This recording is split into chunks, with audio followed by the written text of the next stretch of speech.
Boom. What up? What up? What up, y'all? What up, y'all? My bad. I'm speeding and driving. So I'm trying to send out this link and everything while I'm motherfucking in the middle of rush hour traffic. I'm tripping, right? If I flip this motherfucker,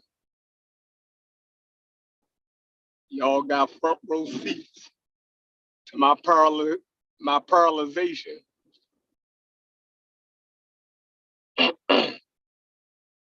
So I just threw up a show name. I ain't got time to throw up a thumbnail because I'm moving. You feel me? But I said, yo, we ain't even hit the button today. Right? So let me do it now while I'm on my way back to the barbershop. I guess I can put on my headphones and rap to y'all and my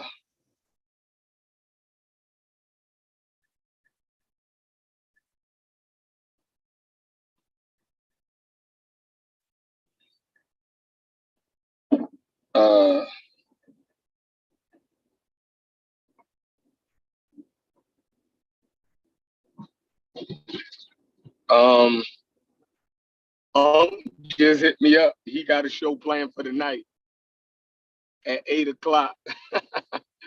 And I just sent him the link. He like, man, we going live at 8 o'clock tonight. You know what I mean? I'm like, nigga, I'm already live. The hell? I'm already live. You know what I mean? But definitely, so tune in tonight, y'all. Show tonight at 8 o'clock. Kent, Anthony, Kent, Anthony, and I think Corey is presenting something tonight. They gonna end this Dogon madness. Put the final nail in the coffin. I can't wait. Because they've been sitting on this for a minute. We just been sitting back laughing, you know, watching them talk about the methodology and the you know, motherfuckers don't read nothing and you know, all of the little goofy shit they was saying. And we just sitting back like, man, either y'all trying to trick us or y'all trying to trick these audiences. But the shit ain't working with us. You could either be saying two things, right? So we narrowed it down. We just, you know, been contemplating whether to pull a trigger or not. So come on, yo, why would you decide to turn right now? It's fucking crazy. Fuck I'm supposed to do, Doug.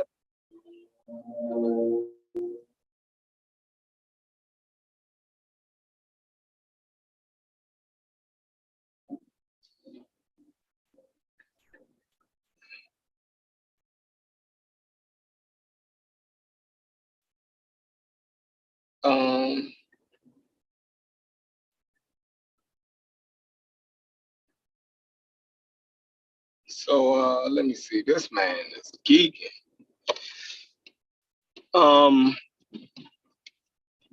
Yeah, so that's basically what we've been doing. Watching them, make all kind of excuses, let them throw what CK called ad hominems around the whole time. So, but anyway, what y'all think about that conversation we had yesterday before it got out of hand? Um, you know, with American Dream, you know, I think some stuff came out that was man, yo, Ted,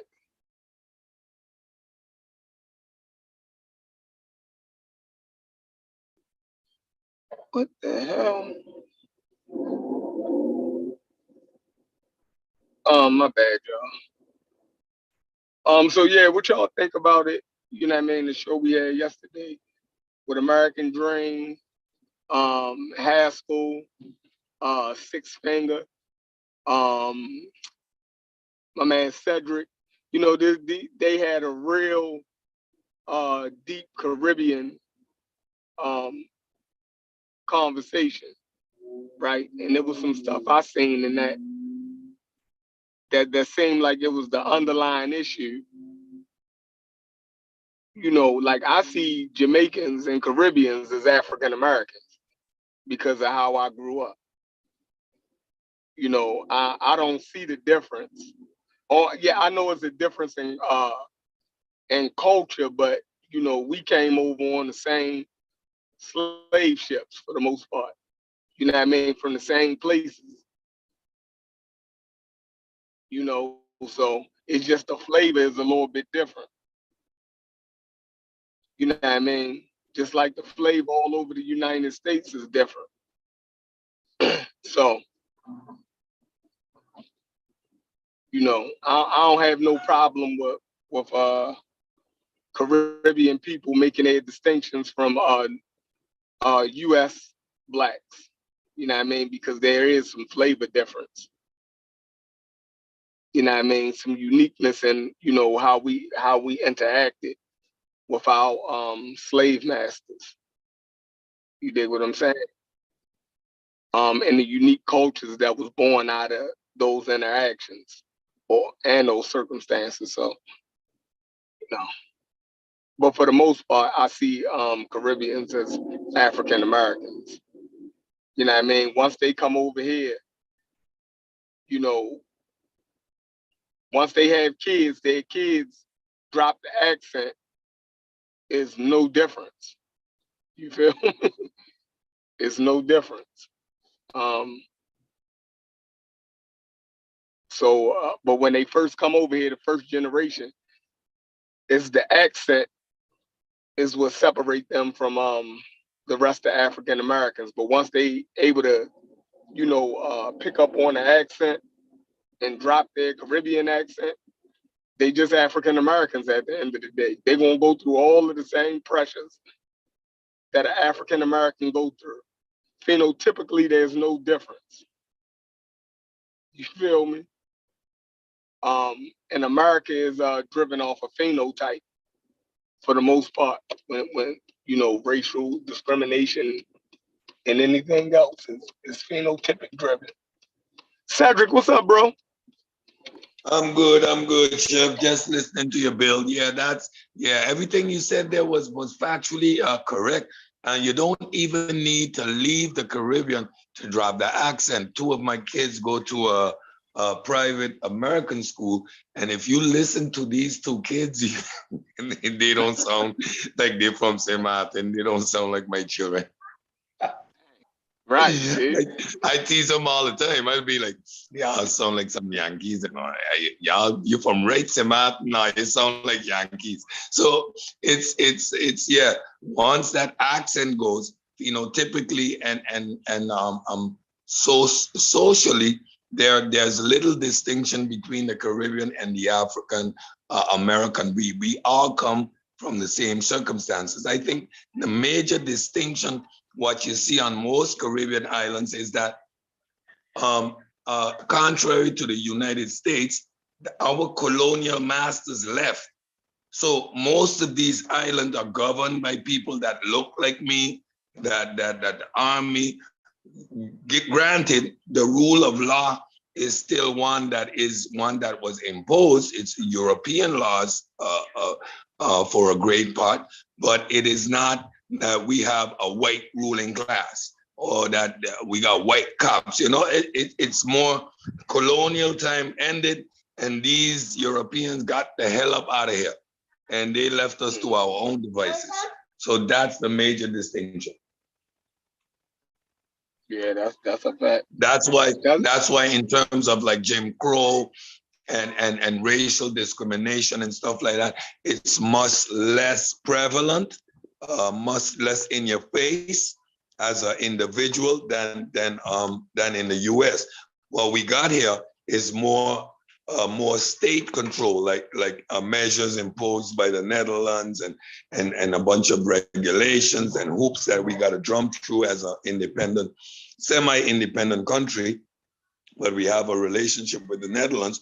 So if you look at it from a political point of view, there are some colonial mindsets that the Europeans have that we are dealing with.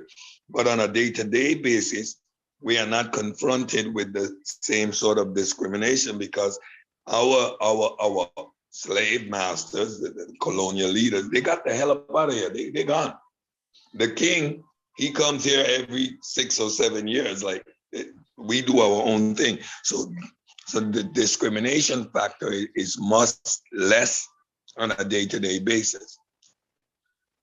Yeah, that's pretty much the only difference. But we will experience the same hardships, the same realities anywhere we go as Black people. Like, that's no distinction. Daddy, do you want something now?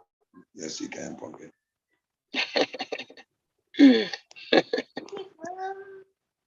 Yeah, don't make babies when you're old. I got a 26-year-old son and a 4-year-old daughter and everything in between. You can.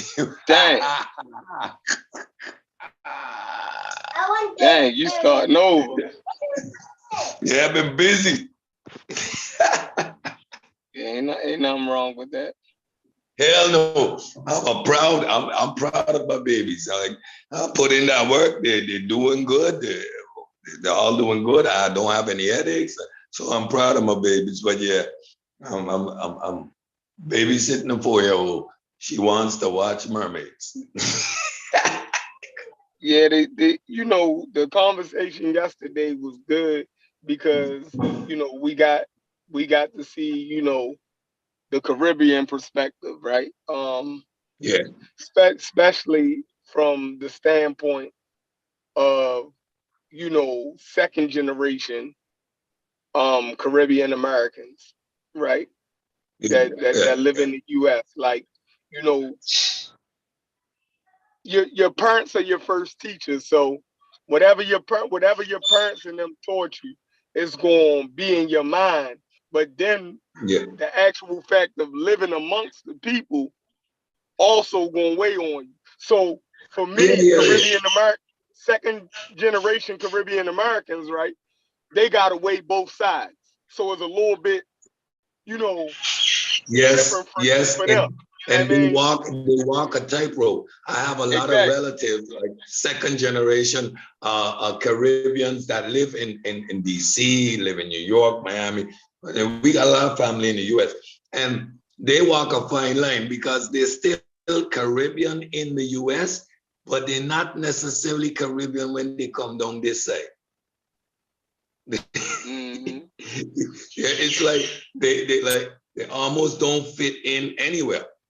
So they always walk in a fine line. But I experienced that with Europeans, for example, the school teachers that come from Holland, for example, to educate us and make their home here. Some of them, their kids are born here, but they're Caucasian by ethnicity or even by name, but they're Caribbean by culture. So now these kids grow up here, they go to European schools like we all do, and now Dutch kids, Dutch-looking kids, kids with a Dutch name, but a Caribbean frame of reference, a Caribbean state of mind. They go back to Europe and they are seen as white, but they're not Dutch. Like they have a hard time Culturally, it's confusing for the European when they watch the white Caribbean. They like, huh? Yeah, Are you supposed to be they like white us? Creole. They just white Yeah, Creole. they white, but they are Caribbean. Like my son, I have two half-breed kids, like mixed kids. My son, if you on first glance, you would assume that he's Caucasian. You would assume that, but nothing about his being is either American or European. That's a Caribbean boy. Everything about him is his swag, his flavor, everything. And I keep telling him, dude, you're going to study in the future, and you're gonna have issues because a lot of people can consider you white. And they're gonna have conversations around you not knowing your father black. You're gonna have to hold it on. You're gonna have to hold it on. You just have to hold it on. Hey, Cedric, that's what Bob Marley was talking about. A lot of people think Bob Marley was talking about white folks when he was talking about bald heads. He was talking about people like that. Like, you know what I'm saying? Yeah. Uncle Tom. I wouldn't even call him Uncle. I wouldn't even say Uncle Tom. You got to be careful with the term Uncle Tom, because Uncle Tom, shit. If you read the book, he's a fucking hero. Yeah. I know, but bald head is a state of mind. You check. Bald head is a man that up in the system. Bald head is a man that don't use his own mind. Bald head is a man because Rasta or Natty Dread represents the rebellion. So the bald head represents the system. So it's code. It's almost like code. Yeah, bald head. And another song, Morgan Heritage, gonna tell you don't have to be dread to be Rasta. It's a state of mind. So when Bob Marley referring to the bald head, is he referring to a state of mind? A system, somebody that conform to the system. Everything the system want, everything they say is a yes man. You know, they go along, get along, go. That's who he's referring to when he say bald head. The politicians and their followers and all that shit. Even them, like the Manleys and all them. The Manleys when like white people, they was mixed Creole, white Creole motherfuckers. Yeah, mixed Creole, they ain't white. We call them white in the Caribbean. For example, I got my daughter. Her mom is half Venezuelan, right? Her dad is from Venezuela, and her mom is from Curacao. But again, red skin, so she looks like a Latina, what you would consider a Puerto Rican, or she looks like Latina. Our daughter is considered in the Caribbean. They look at her and say she's white, and my daughter would play that game. Yeah, I'm white, but not with the racial construct. And in the Caribbean, that's a little bit different. It's more the colorism thing than actually thinking she's white. Now that she lives in Europe, my daughter says, Dad, I know what you mean now. For the first time, I'm confronted with my culture and ethnicity. I'm black. I'm black, Daddy, I'm black. I told her, you're white in the Caribbean, but when you reach Europe, you're gonna identify as black because you're gonna realize that you don't share a culture with Europeans. You just don't. And it's your culture is that gonna make the distinction, and you're gonna identify as black because that is what that culture, Caribbean culture, represents to you. And so done, so said. She called a couple of weeks ago, we were having a talk, and she said, Dad, you remember? Yes, Dad, I'm black. I am a black woman. And I was like, okay, I know you got it. You would figure it out. But it's when you're confronted with the differences in culture that these things become something you think about. We don't think about color like that in the Caribbean.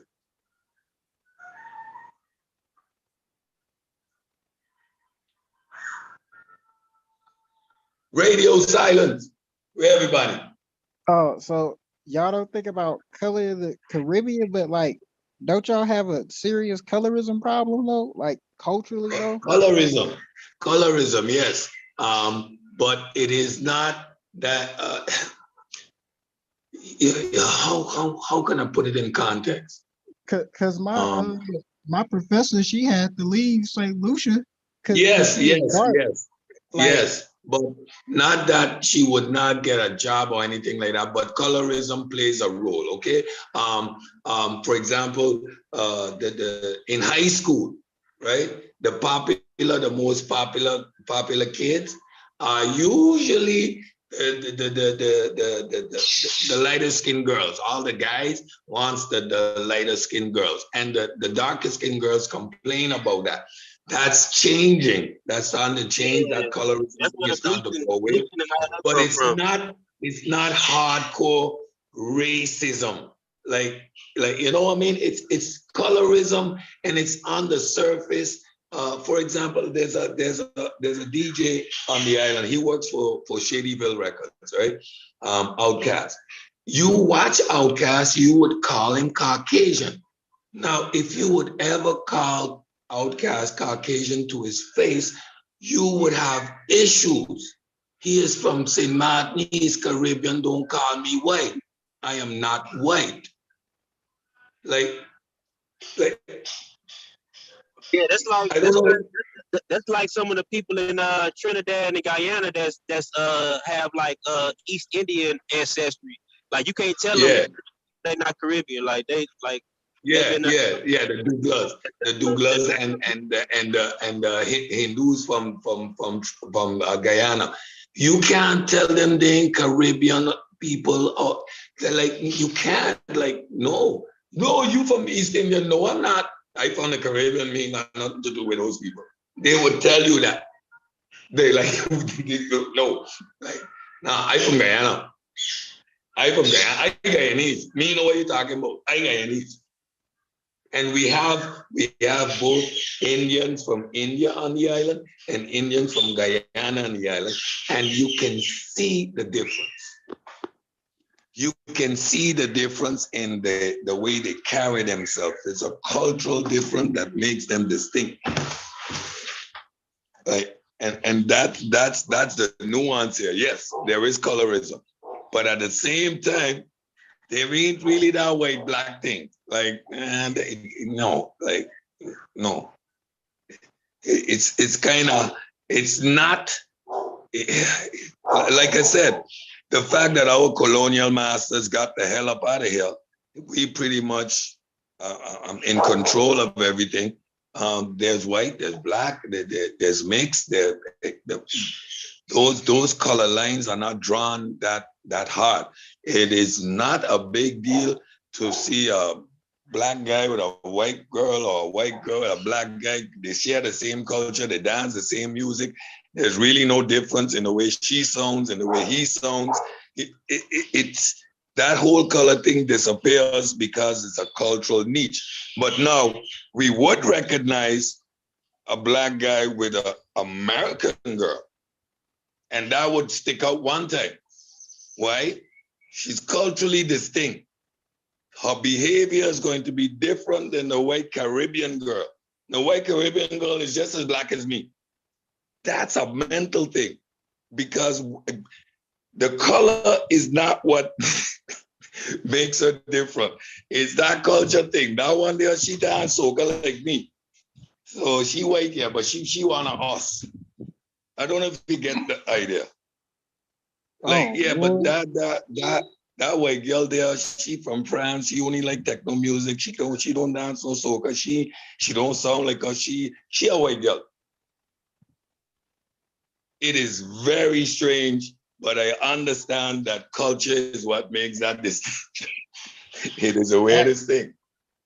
African Americans do that same weird stuff. Like a lot of African Americans almost embrace a white person who grew up in a black neighborhood, whether it'll be like lower income or high income, and they'll call that white person black.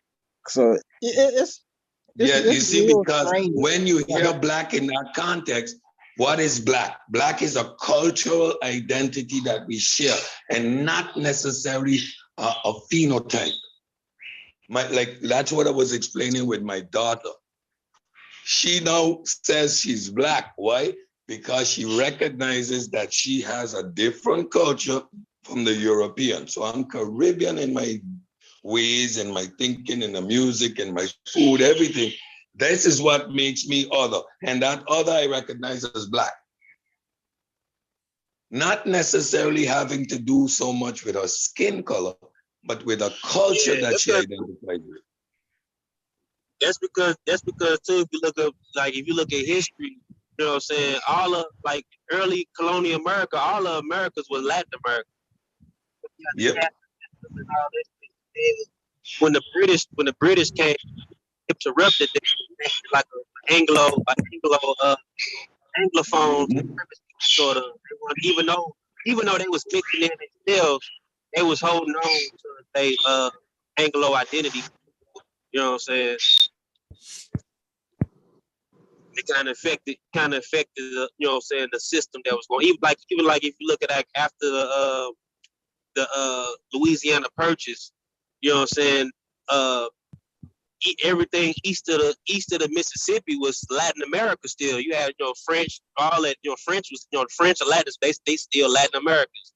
You know what I'm saying? So when they came in, they even changed the dynamic of like New Orleans. You know what I'm saying? Before, all New Orleans people was Creole. But when Anglo-Saxons kind of moved in, they kind of changed the dynamic as Creole being just the mixed people and shit like that. You know what I'm saying? You know, that's what it means in the context of New Orleans, though, because I got a lot of friends who from there in New Orleans. That's just mixed. That's like a word for a mixed person or just a light skinned person. So it's like it you know. But in retrospect, in the reality, you know what I'm saying, all shit, American culture period is Creole. You know what I'm saying, due to the original Portuguese definition. I mean, I'm just saying what the New Orleans people be saying down in New Orleans. That's all I'm saying. They say that just be light skinned or you mixed. So you know what's cool about these conversations? All those racial lines, those hardcore lines that used to exist, Black power, white supremacy, those lines are starting to fade away with conversations like these. I appreciate it. Like the conversations are much more nuanced than straight up, okay, you're different, I'm different. And I'm starting to realize culture is what identifies a person first and foremost, their culture, and then maybe their race. My opinion. What's going on, y'all? What you going? So, what good? What's going on, man? I think that depends, though, said. Like here, other people I don't know. I tend to agree with that though, because somebody that live around me gonna be more, you know. You said pure. What's pure? It's nothing. I said here. Nothing that's pure. No, I said here. I didn't say pure. Boy, I you said was here. ready down. Yeah, I didn't say pure. I don't talk like that. He was ready to get him, Gullah. He was ready. Yeah, he was ready. Gullah was about to go off, but no, So I say like around here, you can say that though, but sometimes other people will identify you and they don't know nothing about your culture. Like the cops will identify you, and they ain't gonna have nothing to do with your culture. It's gonna be everything to do with what you look like. Yeah. And we were saying that too, like when Caribbean people in America, once they are phenotype, then we face the same exact hardships and discrimination that exists. What I was pointing out though is that a unique dynamic of the Caribbean is that once slavery was over, most of those colonial masters got the hell up out of here. They left us to our own devices. So we don't deal with a lot of the upfront hardcore discrimination that is that African Americans have to deal with. Yeah, that got to do with the numbers though. Said that got to do with the strength in numbers though. Because yes. and that's like the systems too. Like, you know what I'm saying, in United States, you know what I'm saying, it's the one drop rule based on, you know what I'm saying. The other countries got their own rules, and you know what I'm saying, most of them was the caste system. You know what I'm saying? But Yeah, like, you said what? and it was more feasible here. It was big business. It's more big business here for Yeah, them to yeah, keep it that way. yeah. All these identities are political identities. Like, and even retrospect, like if you black in the Americas, you African American, no matter where the hell you at, Jamaica, Yeah. South America. You know what I'm saying? Fact. You know what I'm saying? We really, you know what I'm saying? To us, we just US blacks. You know what I'm saying? US Americans and shit. Even like the only reason we call United States America, like, you know what I'm saying, colloquially as a nickname, is because it's the only nation in the Americas with the continent name in its name. You know what I'm saying? Yeah. All the other countries just is Argentina, Canada. Only the Yeah. United States is the United States of America. Yeah. Yeah, So, even certain South American countries get offended, like they kind of offended when Americans say we Americans, like you know, so like South America ain't America too type shit. yeah. Yeah. Like if a Canadian says I'm North American, we automatically assume they mean the U.S. when actually they're North Americans. The North is of the North Americans. Mexican. That's America. That's Americana. You know what I'm saying? Even in Mexico. Yeah. Mexico you're in America. You're in the Americas. Yeah, you're right. You know what I'm saying? Even if you look up the earth, like if you look up right now, even on Wikipedia, and you look up African American history, the first place is gonna take you to Santo Domingo, to Dominican Republic. Yeah, That's I was explaining that yesterday. Las Americas is the airport type, the name of the airport in Hispaniola, in Dominican Republic. The oldest hospital in the Western Hemisphere is in the Dominican Republic. The oldest church and the oldest university, all in the Dominican Republic. Like the Europeans were 200 years already in the Caribbean before they really started engaging in major slave trade. Yeah. A lot of people too. You got to look at a lot of people, like, you know what I'm saying, a lot of, you know, no, I know we know, but a lot of people, like layman people, don't understand. They just look at as Europeans as all the same and shit.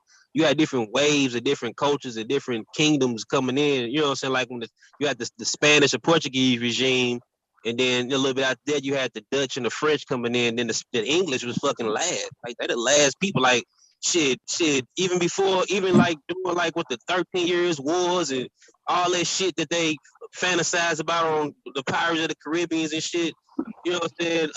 All them different pirates and buccaneers was fucking mercenaries for like the English. Like Queen Elizabeth, she couldn't afford, like they couldn't even afford a navy when the Spanish was ruling and shit. So they had to hire like motherfucking pirates and shit. You know what I'm saying? Francis Drake and them. It was a whole lot of shit going on. You know what I'm saying? In between, you know what I'm saying, willing and dealing and shit.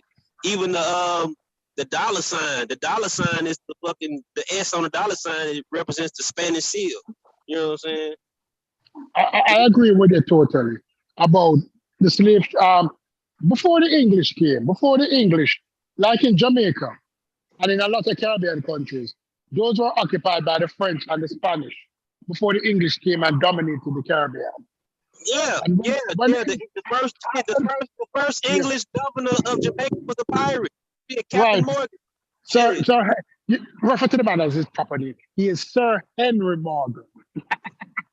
He was buried in Port Royal. Sir Henry Morgan, Captain Morgan. He was a pirate. He was a pirate before he settled down and became a governor.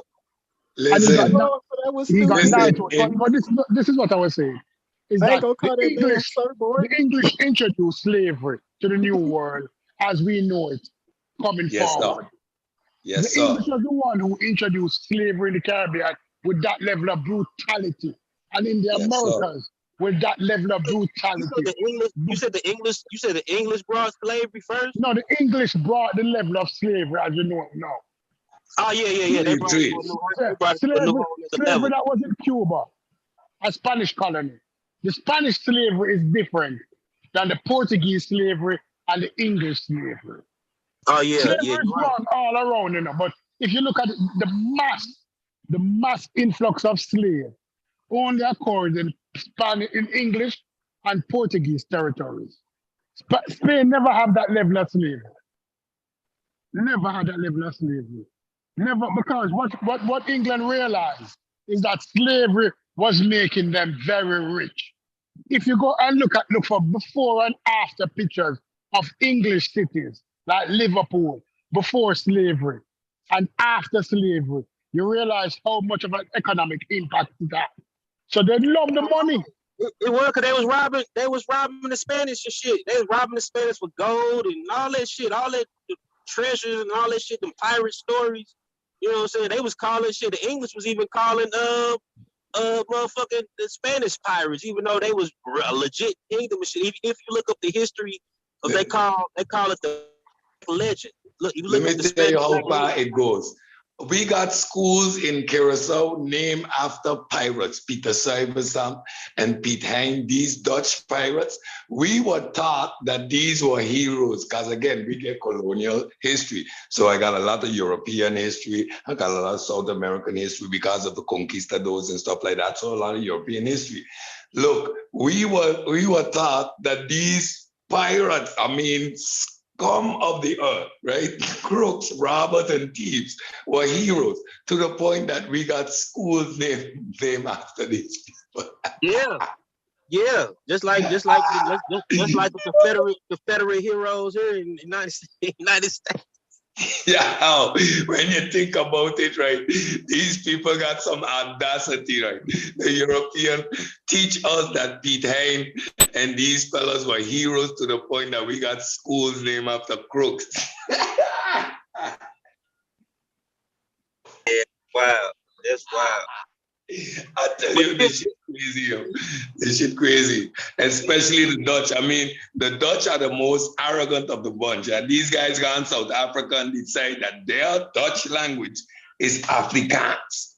Oh yeah. All the languages spoken on the continent, only the European language is considered African. Look, that is audacity beyond any measure that you can think of. Yeah, it's wild. Like, what was the elephant in the room? What's Chef talking about? Hey, boy. Talk more. All right. Want that money, boy. Who won that money? Want that $1,000, homie. You owe me, homie. What you win? What you say? I'm playing with you. You pump faking, I know.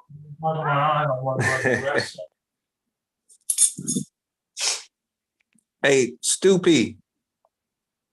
Yes, I'm here. I was talking to the Jamaican guy yesterday, and in the courthouse. I'm about to sue this officer or whatever, but that's neither here nor there. And he had this Puerto Rican girl helping him out, right? So I was telling him, yo, I got pulled over, and I got the wrong body camera from the wrong officer, and the guy I wanted for it, he's Puerto Rican. The other guy was a black guy. I said I didn't want his because, make a long story short, I was trying to get. So he cut me off. He said, "Oh, why are you making a racial thing?" I say, "I'm not. I'm explaining you. They give me the wrong body cam of the officer." Then he went into his diatribe and shit like that, and he said, "Don't you know?" He said, "It doesn't matter about color because I am Hispanic. I'm from Jamaica, but he's black like me and you. You know what I'm saying?" And I was like, "How are you Hispanic?" He's saying he's more niggas in Spanish country than period, bro. No, I guess he was trying to show off from the girl. I was like, you know what? If I asked any Jamaican, they would never say they're Hispanic. You the only one. He said, "Oh, they didn't know. They don't know no better because in our country we got some Hispanic names, in their cities, certain towns, certain whatever you're naming them." I said, "So that make you Hispanic?" say, yeah, I'm a Hispanic. I said, I'm gonna ask another Jamaican. All right. Do As you I guys said call yourself earlier. Hispanic? No. As I said Listen, earlier. No, let me this say. Let me answer. Hispanic Let me answer. title is the most pseudo thing that exists. My title, my last name is Ortega, right? I speak fluent Spanish, but I'm a black man in Puerto Rico. No, I in was talking about Santo Domingo. Jamaica. I'm not talking about. Yeah. In Where you Jamaica, they from? got Spanish Jamaica? tongue. But let me I tell you from, what happened. The name, Let me tell you what happened. Let Hold me on, tell you let what happened. the Caribbean cat the talk real country is quick. Spanish. Shit, the name of the country is Spanish. No, What's yeah, that? what happened is that Jamaica was once a colony of Spain. That was yes, almost Just took it over. The English right, and then conquered the English took it over. So what you still yes, have? You have places in Jamaica like De La Vega City, Spanish Town, St. places with Catherine. St. even in Catherine even in even in, with Spanish sounding names, but they are not Spanish because remember the influx of African slaves happened after After, colonized Jamaica. It wasn't during the Spanish occupation. What he does not understand and what he's trying to do is that he's now welcome in a Hispanic home and he wants to feel comfortable. And we as a people, and I said this yesterday, my grandmother refused to accept her Africanness. We as a people, if you ask a lot of us if our roots are African, we tend to side with the Europeans part of yes, it we because of still the have it. current flavor. Because We what was still have happening? it. The first There are Jamaican people here girl. that will refuse to identify as an African two-piece, and thanks to the conscious community, because I was one of those people about 10 years ago, would have deny anything African about me. Oh, African people, what crazy me? Not? Like Right. ignorant to history. No, because Ignorant, all right, completely let, let, ignorant. let me tell you a story. Years ago, 1968, the first black girl in Jamaica was hired by Barclays Bank. And we're talking about a dark-skinned black girl. And the bank is on King Street at the time. There's no Barclays in Jamaica anymore. But this girl gathered a crowd because people in their lifetime never expected to see a dark-skinned girl working at Barclays Bank. Prior to that, it was either white people or high brown, red bone, mixed people who work at certain jobs. Certain jobs, like we have a saying, if you're white, you're all right. If you're brown, stick around.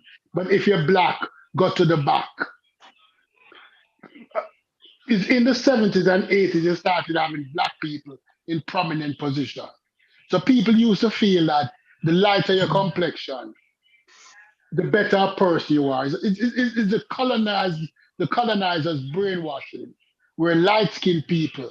In America, you had the cotton club, you had the brown paper test.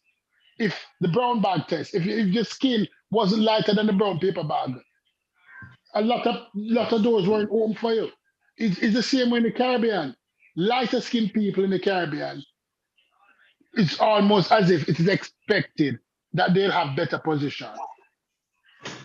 It is what it is. So people now are brainwashed and they're ashamed of the Africanness because they believe that is holding them back.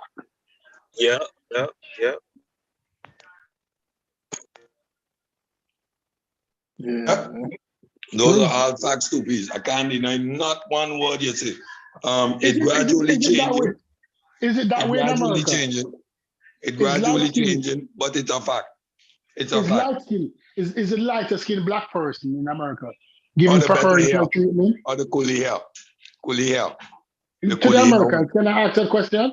The lighter skinned Americans, are they given preferential treatment over the darker skinned African Americans? Yeah, that still exists. That still exists. Yeah, yeah, but like it depends on the situation too. But if you like a straight like a light skinned thug hood mother, they don't give a fuck. Like you know what I'm saying? I don't give a damn. If you got her All right, gang banging and shit, you with the rest of the motherfuckers. You I'm going to tell you a story Like, now. Let me tell you a last story. wait. Okay. Hold on real quick. Like, who you saying they get treatment from? You talking about with black people, or you talking about other people getting a special treatment? With I didn't everybody, understand the black question. people, other people, Now, if I everybody. it might be worse for them in real life. It might be worse for them because they got to deal with both sides of that. They got to deal with a white side, and then light skin ain't been in for a long time. I think Drake bringing it back, but it ain't been in for a long time, man. So I don't know about that. That's why. That's why a lot of black leaders and shit was light skinned. They were fucking angry and shit. Yeah, Huey P. Newton, Malcolm X, them niggas, them niggas had it from both sides. That's what them niggas. You wrong for that. You wrong. Talk about that angry. You wrong for that. That's why they call Bob Marley tough gun, because he had to fight both. You know what I'm saying? No, because the reason why Bob Marley. And Bob Marley got all the girls when he was around too. He had to fight the white boys and the black boys. He got like 15 kids. No, I'll tell you a story now. This is my story. What I've come to recognize, and probably that's why my part was still strong, is that the white people here, and this is going to cause a firestorm. This is an elephant you don't even know. I realize that when I speak to the white people in my Jamaican accent, you can see the instant I open my mouth and start speaking, the face appear more relaxed. It is unfortunate, but once I don't know if they feel like they're on vacation when they hear me speak. But the next question they ask is, where are you from? And you say, I'm from Jamaica. You say, oh, I've been there before. And the immediate relaxation on their face. They're not that tense. Exotic. Even when I go into the stores, and I will get that look. And I will just say, hello, hi, can you help me? And after that, I have nobody following me. And what's crazy is like the common ignorant says black person here in the United States. When you say Jamaican, the first thing they think is black person. They think all Jamaicans is dark black people. I said, no, it's white motherfucking Jamaicans, bro. Like it's mixed. It's Chinese. White, Chinese, black, Indians, a lot of them. You go on the internet and you see a lot. You see the diversity in Jamaicans. But this is what I'm saying is that it is unfortunate that race is a topic that we need to deal with. Because race is not only your complexion. Sometimes it's where you come from. It's your experience as an individual. And even within the Jamaican culture, yesterday we had a conversation with other Jamaicans. And we might look like we're culturally the same, but we are not. We are not. Within every culture, you have subcultures with people with different experiences. For sure. That's how I look at it. Like me as a student of anthropology, that's why I consider like from all of like from the diaspora, like because we really a Niger Congo, like we ain't really like you can say African diaspora, but we really a Niger Congo diaspora for real. You know what I'm saying? And from like all the Americas and shit, we would consider West Sudan and Creole. You know what I'm saying? Because from West Sudan and culture, Niger Congo speaking cultures. But from there, you know what I'm saying, you got different branches in there, like different cultures, different subgroups under that. You know what I'm saying? Yeah, because from the outside, we might all look alike. But even among African Americans, from the outside, people might want to put everybody in the same group. But the dude from Baltimore thinks different than the dudes from New York, think different than the dude from LA. Yeah, for sure. It's the dude from down south, from North Carolina. Everybody might culturally put everybody in the same group, but they are not. The experiences that define who they are as a person is totally different. Not because we listen to the same music. I would say with the exception of today, you know what I'm saying, the internet made the world a lot more smaller. So you find more common stuff now because a lot of people are communicating through the web and shit. You know what I'm saying? Right. Yeah, it's more common stuff now. But you're right though. I agree with you 100%. You're right though. You know what I'm saying? So all right, let's put it back 100. Let's put it back 1,000 years ago. And Egypt was New York, geographically. That would make LA the Sudan. or that would make New Orleans to Sudan by geographical distance. The people might look the same, but culturally they're different. If it wasn't for the internet, New Orleans dude was up, boy, not fucking with New York dudes. They act different, they speak different, they talk different, they have the Brooklyn magic, they talk fast, they're trying to get one up on you at every turn. But that's the elephant in the room. The same thing with Jamaica. Kingstonians and people from Kingston and people from St. Elizabeth don't really get along. When you go to the country or the rural areas and you tell somebody that you're a Kingstonian, they start looking at this Yeah, person is a murderer. You from the urban city. That's where the shit go Yeah, down. Yeah, that's yeah, where the this organized person, crime and all that shit. right, this person's a murderer and a thief and cannot be trusted. We don't know anything about him. Yeah, that's where you have poverty. And it seemed like too, like I don't know what it is, bro, but it seemed like every damn where, like not everywhere, but a lot of places. It seemed like the people like that come from us, like Niger Congo, motherfuckers, seem like we was somewhere in the South Central, some damn where. Like even in the Sahara, like in the Green Sahara, like the Niger Congo speakers before we migrated a little bit further south in West Africa, like the round head art that represent us and shit. You know what I'm saying? We was in the South Central parts of the Sahara.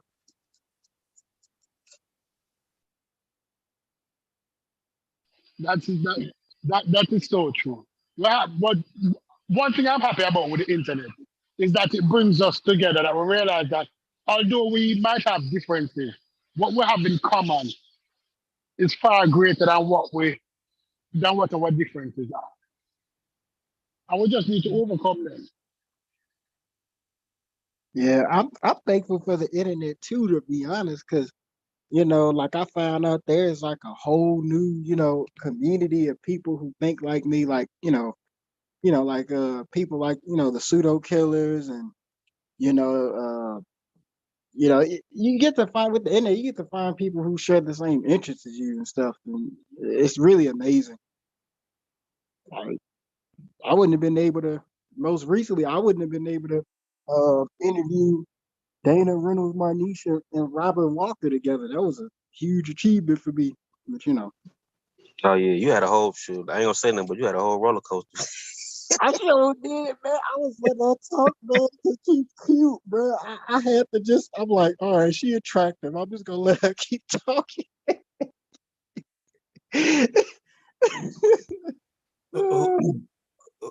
Who was she? What's her name? I can't say I don't know about all that. What's her name? Her name Dana Reynolds Marniche. She wrote she wrote a blurb in Ivan Van Sertima's book, The Golden Age of the Moors in Spain, and I got a chance to interview her, and I had Robin Walker beside me helping me out. Yeah, Robin Walker. He wrote that book. I mean, if that early '90s curling iron bang is your thing, my dude, shit. Hey, look, man. Come on now, you gotta admit to this. She is cute. Like, what is your station? What is your YouTube channel? just type in her name. She's like interviewed by a whole bunch of people and stuff. Dana Reynolds Marniche. How you spell her last name? Marniche.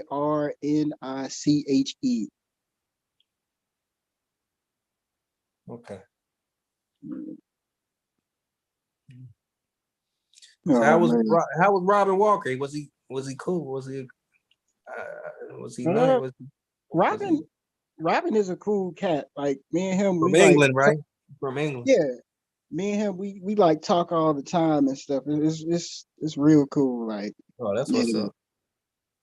He kind of like my mentor. It's real interesting. Yeah, that's cool. When we rule, huh? Mm-hmm. So what was the conversation with her about? Oh, it was that the interview I had posted on the pseudo killers that I had tagged you in. That's like 3 hours long. Yeah, tell us about it. What was the conversation? No, I ain't never seen it. You ain't Oh never. man, I ain't look, get the tag. you gotta watch it. All right, I want you to watch it. Then we could both have a dialogue on it. No, give us a. We don't even know what she's talking about. Like, what is her subject matter? She basically talks about the Moors, and she's written a lot of like research on who they were and stuff like that. Okay, and Robin Walker was helping her out, or what? What's the deal with No, that? I had called Robin up so he could help me keep the interview going because I don't know that much about the Moors, and I'm like, you know what? Robin wrote a massive book on African history. He knows more than me, so let me call him so he could help me out and he could ask her questions too, to keep the interview going. So is her thing that the Moors were black? Basically, that's her Okay. thing. But I want you to watch that, man. I worked real hard on that. I had I had computer headaches staring at my laptop screen for 3 hours straight. Now, from your research, is her argument convincing, I or is it mean, typical? the way okay, that's how I'm gonna say it. If you look at basically any of the interviews that she's had, right? She's not, in my opinion, she's not, and I'm being respectful as possible because she's an actual PhD and all that type of stuff, and I'm kind of a nobody. But I would say that her charisma, she doesn't really have a lot of charisma like that. So it's Okay. tough. It was tough for me to really keep up with what she was saying. But her as a writer, she's like a beast as a writer because she went to the University of Chicago, and that's a research institution. That's like one of the hardest, research colleges. So her writing is entirely different from what comes out of her mouth.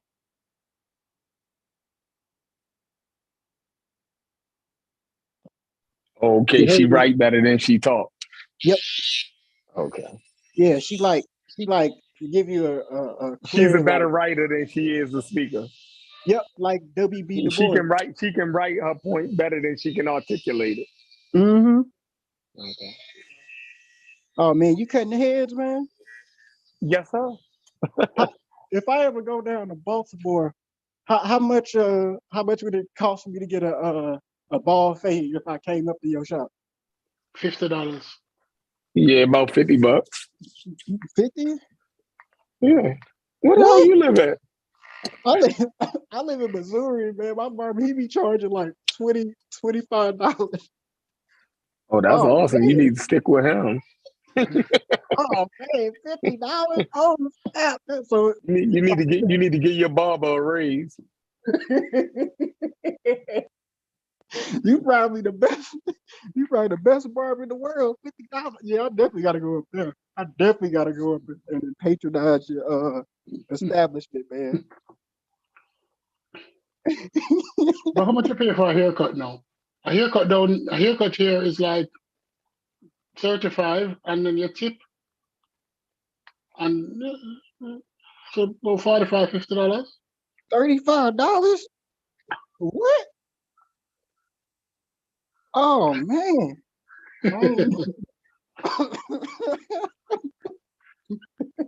That's a whole video game. Oh, oh man.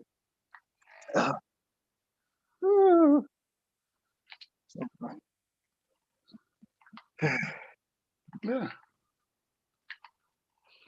that's what it is. That is hilarious. How much is Well, it to go to dinner? How much is if you were supposed to carry your wife on a date? How much you looking at? well, I say $50 to $100.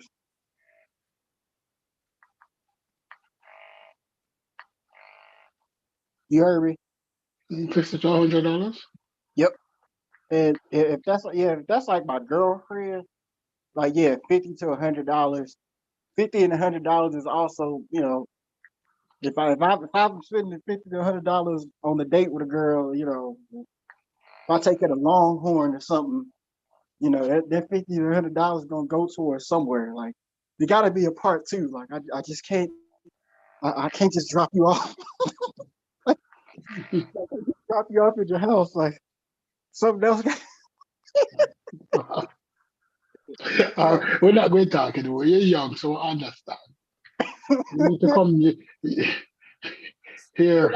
I'll be like, what? Oh man. Because there was an article that talked about how a lot of women, they go on dates with dudes to just get free meals. Oh, I wish I could get a $50 or $100 date. You know how? Man, I take my 8-year-old daughter out is gonna cost more than $50 or $100. Let alone a grown woman. You gonna feed 2 grown people and have a good time for $50? How? Like, where you go? I need the blueprint. Cause you winning. I got the game. I got the game all messed up. Go to Applebee's. Go to Applebee's. Get that 2 for $20. That's not a date. Applebee's ain't no date. Yeah, Are you good? I'm a that's lunch, nigga. Look, tier two is a steak from Longhorn. We ain't doing those Ruth Chris's. That's crazy. I respect it though. I respect it. I was your age before. I know how to pinch. I'm just joking with you. I know how to pinch some pennies, man. I be going for the whatchamacallit meal at Wendy's whenever I eat out. What's that deal where you get a double cheeseburger, some 4 for $5? 4 Yep. for $5 or 4 for $4? Yeah, the No, 4 for $4. I ain't getting nothing else but that. Oh man. Yeah, let's say you carry out a grown ass woman. You're going to drink 2 glasses of wine while you have conversation. Right? The meal hasn't come as yet. You might get the appetizer, the entree, and the dessert. If you go to Longhorn for that, that's about, for 2 people, that will work out to about $160.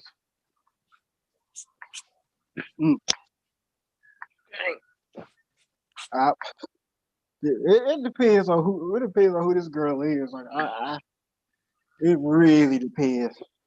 And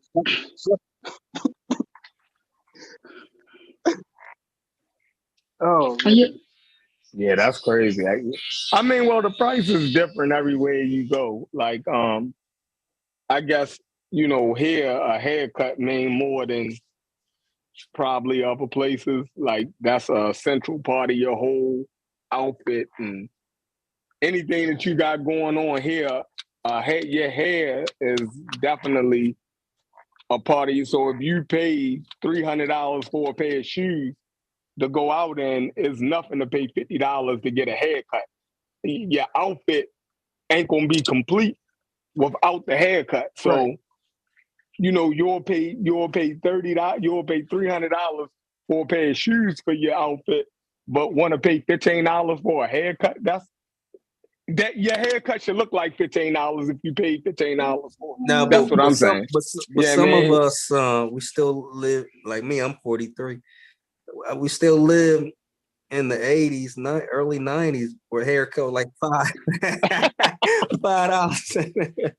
We still got that mindset, like, yo, man, how that shit jump up from $5.70? It's 2022 though. Everything then went up. So you telling me a person that do manual labor, right, on you don't deserve an increase from the 90s? Like that is, and think about it. In the 90s, you was way younger, so you didn't have the money that you have now. You dig what I'm saying? So paying $20 for a haircut is understandable in the 90s. There was no damn $20 in the. That's early 90s. I was paying $20 in the 90s. I was in Philly. We wasn't paying no damn $20 for no haircut. Nigga. I We paid pay like- $20 for my haircut. What year was that? What year was that? Appreciate you, my name. Who, me? Yeah, what? Yeah, the one we just talked. I still paid $20 for my haircut today. No, I was talking about in the 90s. You know, you were paying. Okay, I mean, I can see where you were a chef. Yeah, it was certain places. Yeah, I agree. Yeah, that's is because it's just think about it. The average booth to rent a booth in a barbershop costs $250-$300 a week. Oh, really? Right. So yeah, you have to be charging. You should make your booth rent in a day at least.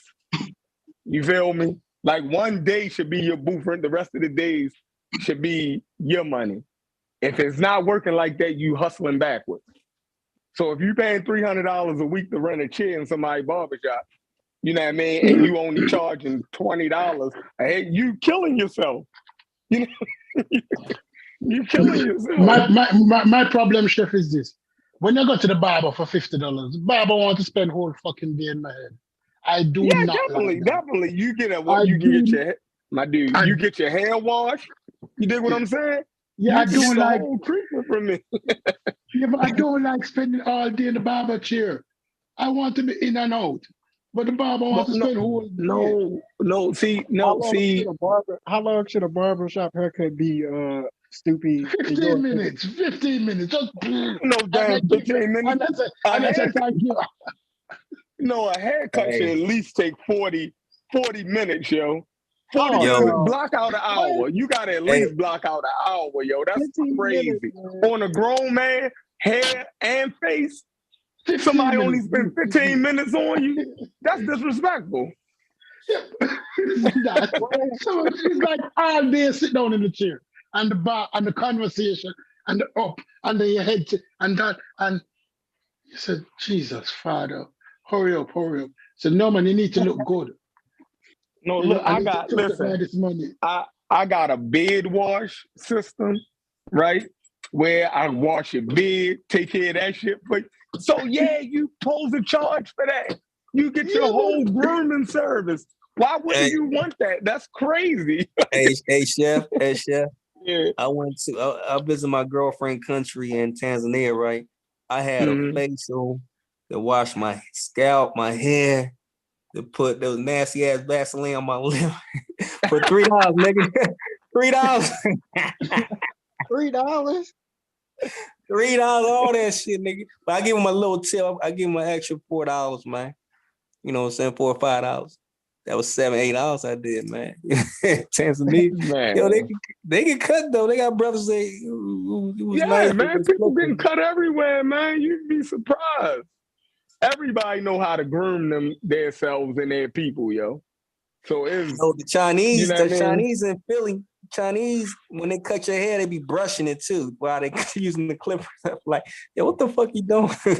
But they be trying, you know. I'm like, they get into that market. You know what I'm saying? Yeah, it's going.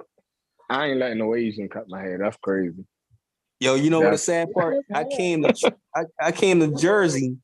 I was looking for a barber. I see all these Puerto Ricans do out cutting hair. Where I went into the barber, they said, "Hey!" Right. So I see another Puerto Rican. I walked out. I was like, "Hey!" But the funny thing is, I found a black barber, and all of them would. I went in the same day that's happened, right? Because I said I ain't gonna let a Puerto Rican cut my hair. I went to the black barber. All of them, none of the customer, right? I was running late. Wanted a Puerto Rican to cut their hair, so I was like, man, everybody waiting for that black barber. Those. So I was like, man, let me do it because I'm in a rush.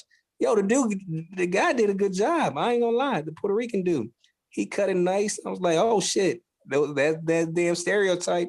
I didn't know he knew anything about black hair, but he did a good job. I was impressed. Yeah, don't all of y'all go to barber school though? Like, I mean, hair is hair, right? Like, I mean, I understand the whole dynamic of I don't want nobody else to mess with my hair if he ain't got, you know, my type of hair. But don't all y'all go to barber school and talk the same thing? Like, barbers. You learn the theory of cutting all different types of hair. But if you don't cut all types of hair, then you ain't gonna be proficient in the other type of hair textures. So What? if a Chinese, listen, if a Chinese go to school and he cutting hair in China and he's only cutting that hair texture, you dig what I'm saying? Cutting a black hair, we don't use shears to cut our hair. Like a shear don't work because our hair is curly. You got Right. to use the clipper. And then the clipper is not even made for black hair anyway. It's made for white hair. So the What? guards and everything that you're using, the size of the guards and everything is predicated on straight hair. It's not predicated on. So we doing magic any way you look at it. You feel me? Like it's different. It's different. Trust me, it's I different. remember. If a Chinese person, I'm sorry. a black person cannot go into a white salon and start cutting white people hair the way that they cut black people hair. It's not gonna work the same. Their hair don't lay like ours. They act different when it's wet. When their hair get wet, it stretch out. When our hair get wet, it shrink up. Like it's a completely different concept. Trust me, I remember completely. with my barber. Okay, I Sheffrey, remember one question. hold on. Let me say something real quick. Yeah. Real quick. I remember when I'm like real close to my barber, right? And I remember like my beard was like getting out of hand. So I'm like, you know what? Let me try to cut my face one day. So I called my barber and I bought like a straight razor. And like my barber was like, Adrian, like, what are you doing? Like, them straight razors is for white people. You got to use the clippers I be cutting your hair with, man. It's not gonna work because our hair curly. I'm like, oh, so it makes sense with what you're saying about like, it's gonna be harder to cut hair that you're not proficient in, cutting and stuff. Oh, Chef, a question now. This has to do with why is it? Because I've realized I've been into two Dominican, a Dominican barbershop and a Puerto Rican barbershop. And how a barbershop not looking like theirs. They're going all out. 20 TV in the place. Everything look nice. Somebody there every minute sweeping, cleaning, like a constant person sweeping and cleaning. The barbershop look like you're in a spa. What? Yeah. You said what happened? And what You try barbershop? like a spa. That's how my barbershop look. Well, He I trying to got say four Black flat. I got Barber. 4 flat screen TVs in my barbershop. I got marble floor in this month. You trying to say Black Barbers don't take care of the Yeah, you the shop, tripping. man? No, I'm not trying to say. The barbershop in most cases look shitty. But compared to, you go, look, you go, See, that's what I'm saying. You got to come to Baltimore because that, like I said, we charge what we charge because we really take this shit serious. Mm-hmm. You feel me? Like it ain't, you know what I mean? Like that's one thing here that we definitely do, the hair care. You know what I mean? Like that's like the only businesses that black people own and this a black city. So, you know what I mean? It's crazy. It's crazy. That's the only thing that we have here that black people really have is barbershops and hair salons. So it's definitely a little bit more it's something that we try to excel in. my problem is that, honestly, when you look at some of these barbershop by these other people, the barbershop look rare. It look like, yeah. I know you understand the $50. You're in a spa. The Yeah, chair's not old and yeah. raggedy. No, you listen, white people definitely then showed us, the way. For a long time, I guess well here in Baltimore, most of the barbershops was probably owned by white people first, then black people end up buying them as we grew in the city and white people moved out. So I could see how a lot of shops back in the 90s was kind of ran down, right? Because they was old, right? Black people brought them from like white people and stuff. So the shops was kind of old, ran down. You dig what I'm saying? But the drug dealer came in the early 90s. When the drug dealers start making money, they start investing in small black businesses like barbershops and hair salons. So our barbershops and hair salons started to look, real good because the drug dealers start putting money into them. So that's been a culture ever since. You can't go to no raggedy barbershop here. Like it don't work. But like the 80s, yeah, the barbershops looked at it kind of crazy.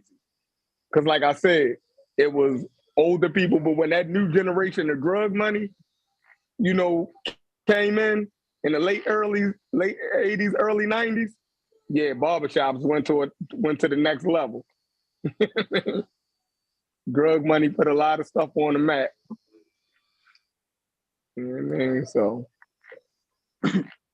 Yeah, that's always been a. What it Oh, yeah. implies that the drug dealer was beneficial to our community. no, for stuff like that, for the financial side to infuse money in small businesses, yeah, they definitely did. You feel me?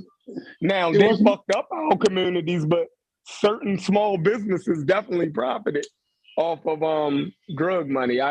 We can't even lie about that. Yeah, I mean, but the overall community suffered. You know what I mean? It's not a good trade-off at all. Yeah, the Italians they even try to prop up they Italian mafia like they like they was the Godfather and all that type of stuff. It's never a good trade off, like Chef says. Yeah, it's not a good trade-off. You know what I mean? So I would never say that it was a good thing, but it definitely set a standard for hair salons and barbershops here by them putting their money into them, making them look aesthetically pleasing. Remember when? I'm sorry. Go ahead. Remember when in Barbershop 1, Keith David played the pimp, and he was trying to solicit the money from Ice Cube to get a shot. King who? Remember the first Barbershop movie with Ice Cube? What happened? And Keith David, he played the pimp who kept trying to solicit the shot from Ice Cube's character.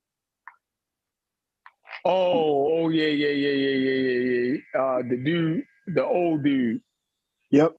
He was like a money launderer. And he tried to get Cube to buy Cube shop to keep it afloat, but he put his money into it, and Cube wouldn't take the money from him.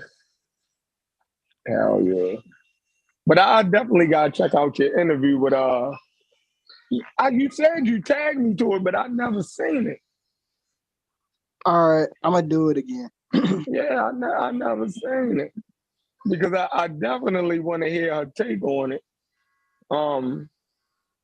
I know Robin Walker, his take on the Moors. You know what I mean? I've been hearing him for years. You know what I mean? Whether they was black or whatever, he still, recognized them as Africans. So he go down that line. But it would be crazy. But it would be crazy to say the Moors was black, right? And they went to Southern Europe and created a culture that was better than anything that they had in Africa. That would be ridiculous. You feel me? Yeah. So so you gotta think about that. Oh, you just tagged me again. That's what's up. I see the tag now. That's what's always been crazy to me. You feel me? Show me a comparable kingdom in Black Africa, right? That we can look at the marvels of Seville or Granada, right? Architecture and stuff in Africa, in Black Africa. Well, you do know that. I'm sorry. Go ahead. No, go ahead. Well, you do know that the architecture in Africa, and you can read this in the book called 1,000 years in East Africa, or even in Basil Davis's work on West But Africa. that's East Africa though. Hear me out. Hear me out. The I said even you can read Basil Davis's work on West Africa too, right? mhm, What you will find is that the architecture, African architecture, was basically Islamic, but it had a mhm. African like it had an African theme to it. It wasn't entirely like Islamic or Arab architecture. I agree. I agree So with that. But what I'm saying is, when you look at the Kingdom of Seville and Granada, right, and you look at those the remnants of the Moorish civilization, in Seville and Granada, right? If Africans did that, right, it means that they went to Southern Europe and created something better than what they had at home. Like I mean, it's Islamic you, architecture though. It's right? So where's that in Black Africa? That type of architecture in Black Africa, where these people, these so-called Black Moors, supposedly had came from, mm. if well, they were I mean, Black. some of the yeah, more. That's kind of I don't know. That's kind of a term that meant different things at different time periods. You know what I'm saying?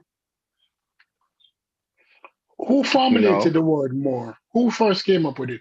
Were the people calling themselves Moors, or was it the Europeans who called them More, Moors? That's for what I can find. It's more of a European terminology. Designation. Yeah, because So these people weren't calling themselves Moors. no, I Were don't they think so. from I haven't. Mauritania? Were they from Mauritania? Well, Some of them, yeah. yeah, because if we look at even Shakespeare, right? I tell people all the time, if you were to look at the mindset of a group of people during a certain time period, you always want to study the literature or the films, etc. Right? Now we do know, according to the English, and this is Shakespeare was just after Moorish rule, though. yeah, but Shakespeare he uses more in black person interchangeably in the play Othello. So we do know during that time period, more meant black to them at that time period. So But hold on. So what do black? Oh, so what do black or swarty? What did it mean to 16th century English speakers? Does it mean Black African, Sub-Saharan African, or does it mean Saracen, or a person that's darker than the English, a pasty English person? All of that is relative, also. But go ahead. yeah, it is. But when Othello, I mean, when Shakespeare is using more, he's meaning black person. That's what Prove it that. meant Prove to that. him. Prove that. What'd you say? Prove that. Read the play. Read what? Read Othello, the play read the Othello. play He Othello. referred to Othello as a Moor. Yeah, he called Othello the Moor. And the play Othello was a black man. All right. Y'all don't see what I'm saying. Oh, Yeah. Listen, because we depict him as a black person, y'all saying that is definitely the character is African phenotypically African person. Yeah, I get what you're Iago, saying. I guess what you're saying. Iago, he says Iago in the play. He constantly says, "I hate the Moor," and I've done the play countless times. I did that in high school. Iago Mhm. says, "I hate the Moor." He also calls him thick lips. He calls him curly head. He does those types of things. So, Shakespeare gives you an indication of, what Othello looked like by, Iago is constantly, calling him that. Berating them. Okay. I read that shit in high school. That was a long time ago. But there's some stuff that Garfield had brought up that made me have to rethink all of that. You get what I'm saying? Garfield, when because the Hebrew Israelites was saying that certain English people was was black. The Israelites say that, like certain kings of England and stuff was black. And then when you read when they talk about they was dark and swarthy and all of these other descriptions, when you look at it, that was just white people explaining other white people. You feel me? It's completely different. You know what I mean? They wasn't explaining Negroes, so that made me have to rethink that whole situation. What y'all think about that? Read Race and Shakespeare. I forget who wrote it, but when I find it again, I'm a shoot it to you. It's called Race and Shakespeare. There's a chapter in there about Othello in there. But the Hebrew Israelites, man, come on now. We know they don't count, bro. They a bunch of street speakers, man. They don't count.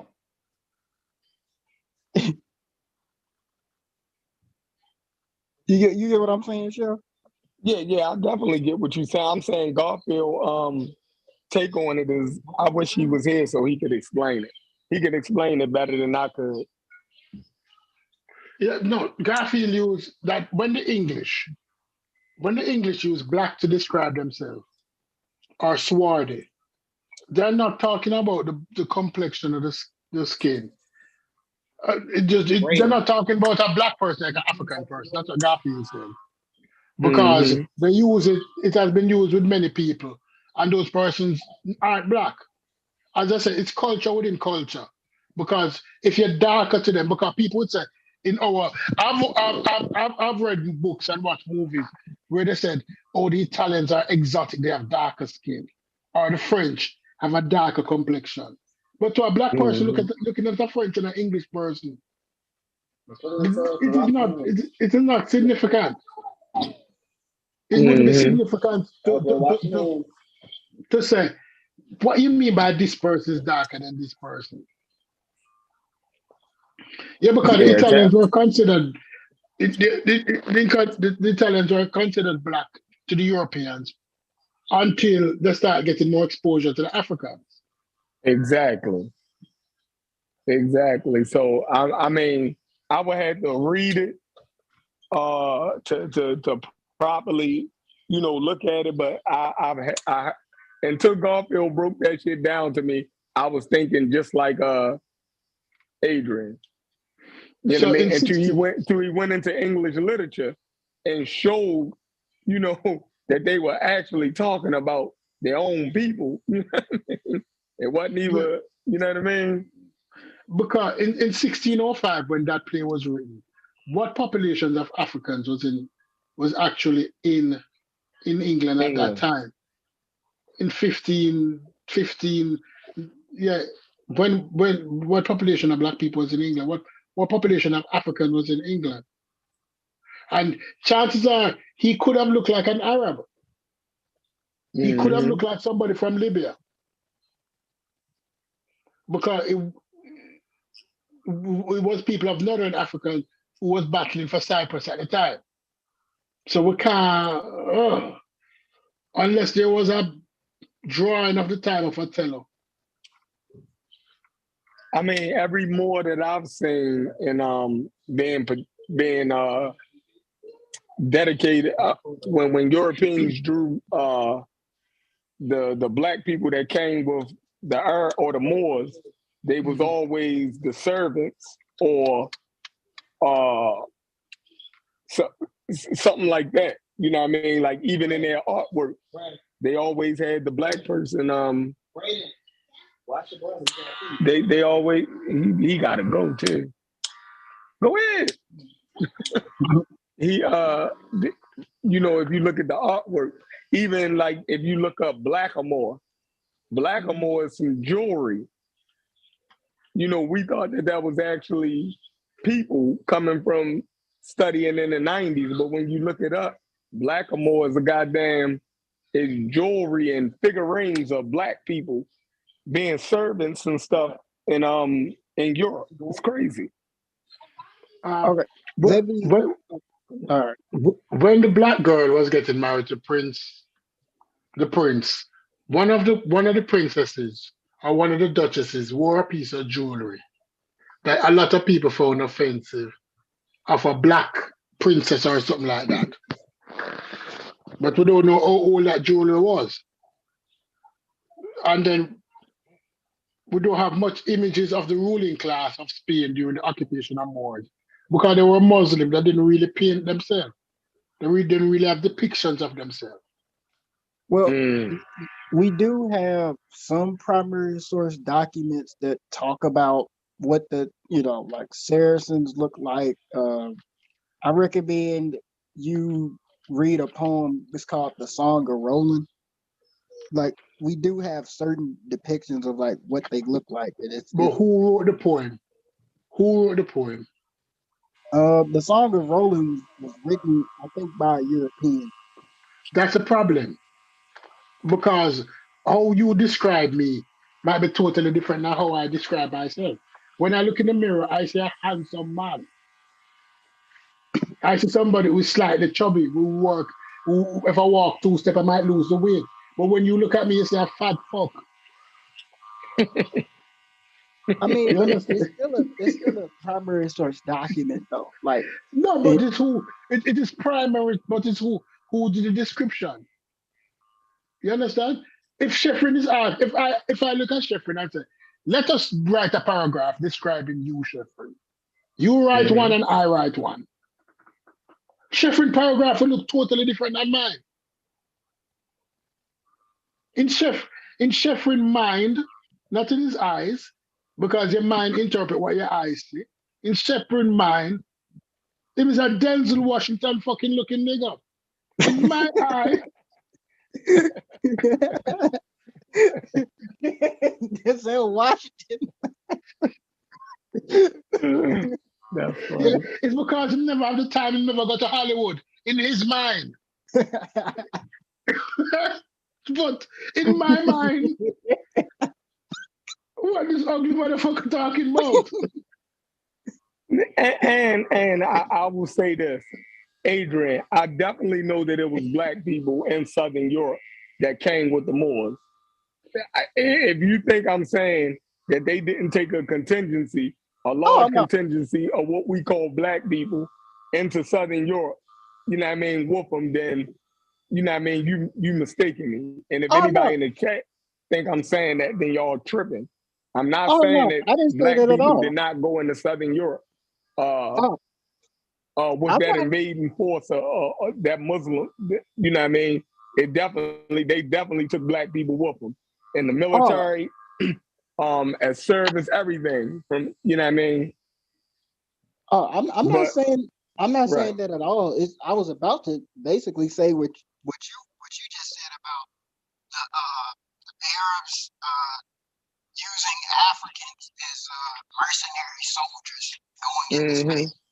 Because I read this in a book called Slavery in the Arab World by Murray. And Murray talks about how the Arabs, had used Africans as the military arm when they, went to places during the ancient world. You see this with India, with Malik Ambar. We both know who he is. Mm-hmm. So No, but like, Yeah, that's true. Go ahead. if you look yeah, at medieval mhm. drawings, not modern drawings, medieval drawings, not the pictorial looking drawings, but the medieval drawings. The Moors that are on the horses look totally different than the Moors that are on the ground walking. The Moors that are on the horses is of lighter complexion in the medieval drawings. In the other more defined drawings, you have darker looking Moors as the soldiers. But if you go back to the earlier drawings, the Moors look like the Arabs of today in Mm-hmm. those drawings. Just bring them up on Google and type in Moors in Spain. Look at the earlier, older drawings. Well, we have one here where we have black people playing chess. This is from when? right? Yeah, and But we it's got to Like because some think with that black faces, right, they was there for 1,000 years, right? right? From 711 into 1492. You know what I mean? So it was constant waves of, Africans coming into that peninsula. You know what I mean? So yeah, definitely it was black people there. So Cujo, if you think I'm saying that it wasn't no black people, that occupied Southern Europe, uh, with the Muslim, invasion of Southern Europe, then you got me all wrong. I'm saying that our view of the Moors being black is that's like you have black people that went to Iraq and with the invasion in Iraq, but we would never call that a black person, a black army that invaded Iraq with the United States, right? You would never say that blacks invaded Vietnam. No, they were part of the United States Army. That's the part that we need to, on out with the Moore situation. We be acting like that was that was a black invasion of Southern Europe, and it wasn't. They was a part of a bigger Islamic empire that invaded Southern Europe. That's the point. yeah, the Arabs were in charge, but like the military arm of it was like pretty much African and Berber, like because Yeah, it kind of definitely. it talks about that in the Berbers. They were kind of the first wave, like Hmm. Tariq and them. Even the Arabs kind of didn't like them. Ibn Musa had hit him upside the back with a whip. And then the Berbers come through, and then there is like a Western. There's also a Western African military arm that goes over there as well. You can read this in the Golden Trade of the Moors by E.W. Boble that talks about that as well. So like for real, we should be saying the golden age of the Arabs. If we, what I'm saying, the Arab conquest of Spain. That's how we Hmm. really should be saying it, because more that means so many different things and certain in so many time periods. So we should really be saying the Arab conquest of Spain. Yeah, definitely. Definitely. It definitely was more uh Islamic and than anything else. Just think that why would the Africans, want or the black Africans want to invade Southern Europe? Like the people closer to Southern Europe will want that more than the people, below the Sahara, like Well, you kind of got to think about it. Like our and, ancestors were and mostly hold on now. all No, right. now think about it. What African group was seafaring, black African group was seafaring at that time, and had a navy that could cross the Mediterranean? Go. All right, since you're gonna hit me with that question, let me tell you what I want to say first, and then I'll answer yours. Now we gotta look at it. We gotta look at it this way. Our ancestors was mostly Islamic. So you look at like a lot of these, Islamic, civilizations. They tend to have a tendency of to declare jihad or to help their Islamic brethren in terms of like, wars, etc. Um, so there was a West African component there. You can read it in E.W. Boville's The Golden Trade of the Moors. He talks about this. There are some West Africans who do go into Spain actually during the Moorish conquest. Right. I'm with you on that. Haskell American Dream, what's up? All right, Mohammed Abdul Abdallah or something like that. I'm looking at this person. That's he was a Moor, right? But he looks Arabic.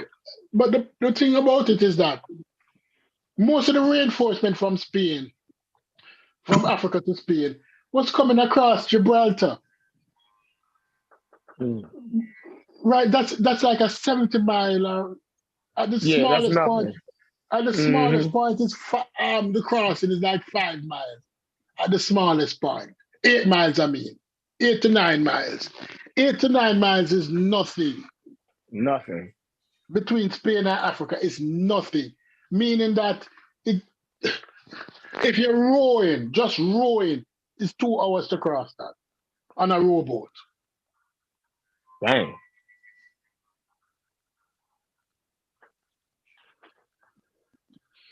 If the tide favorable, you sit down in the boat and the tide carry you across.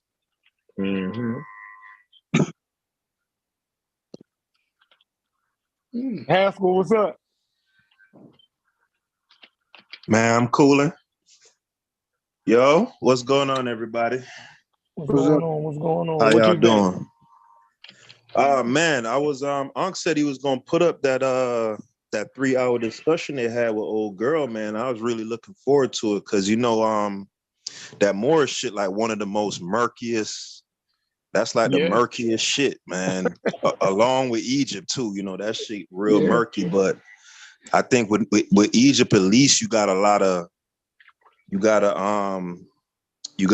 artifacts that's from that time, to where you can at least, is a lot more tangible shit. But that Moorish shit is very, very confusing, because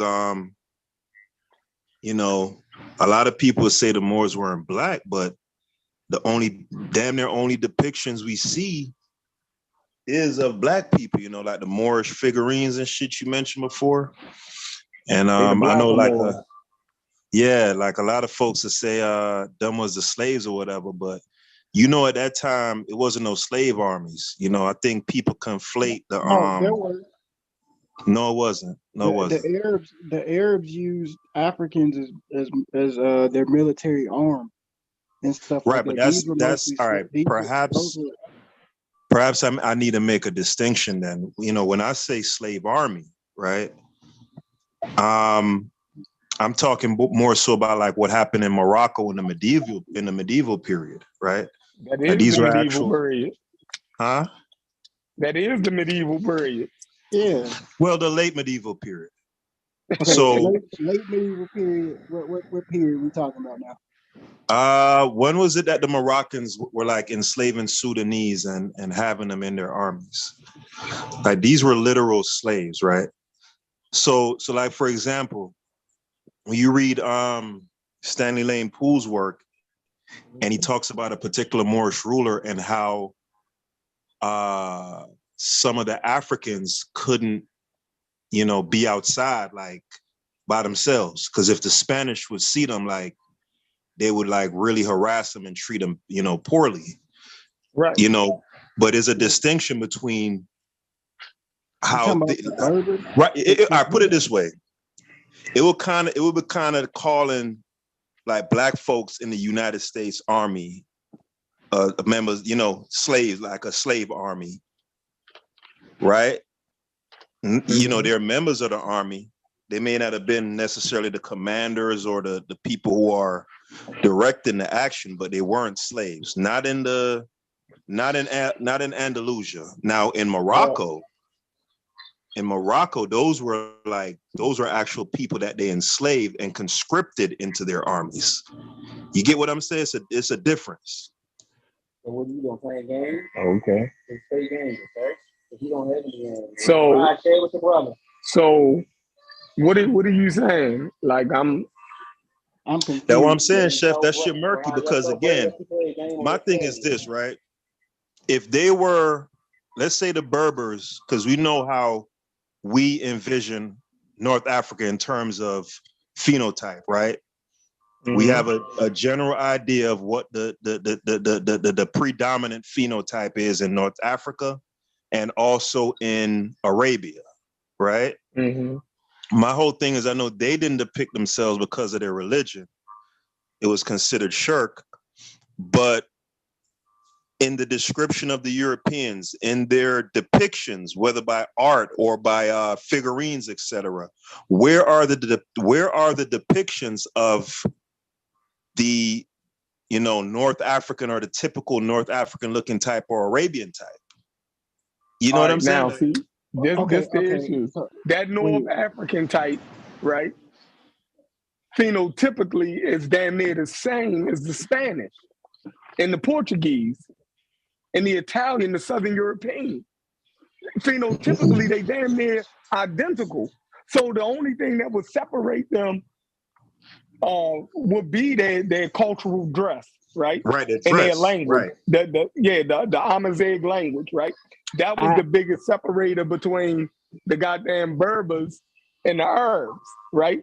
It was the language gap, right? They were still speaking that Amazigh language, right? So the Arabs looked down on the Berbers, but if once they dropped that language and started speaking Arabic, and if they wouldn't have mentioned who they was, then they would fall into the line of a Southern European or a goddamn or Arab. What would be the difference? Phenotypically is my point. The African would have been the only the black African would have been the only one that stand out, right? If you strip them all down, he would look different. So that's why the African or the black African is portrayed in the literature more, because he was phenotypically distinct from the other people. Like that would be the only reason I could think of that they would do that. You know what I mean? What's your thoughts on that? Well, if we read, it's a book. I want you to check this out, Chef. I think you'll like it. It's called A Tropical Dependency by Lady Lugard, an outline of the history of the Western Sudan and the formation of modern day Nigeria. Mm-hmm. In the early chapters, they talk about the Arab invasion of Egypt, right? Or the Arab invasion of North Africa. And they talk about, and in the first chapter, they talk about how I forget which primary source you grabbed this from, but when the Arabs first got over there, they had said that the Berbers, and I'm paraphrasing, that the Berbers up there look exactly like them, look exactly like us, and they're our brothers, etc. So it's you right on the, they look pretty much like Southern European or Arab. So yeah, but yeah, grab that book too. Grab Dependency.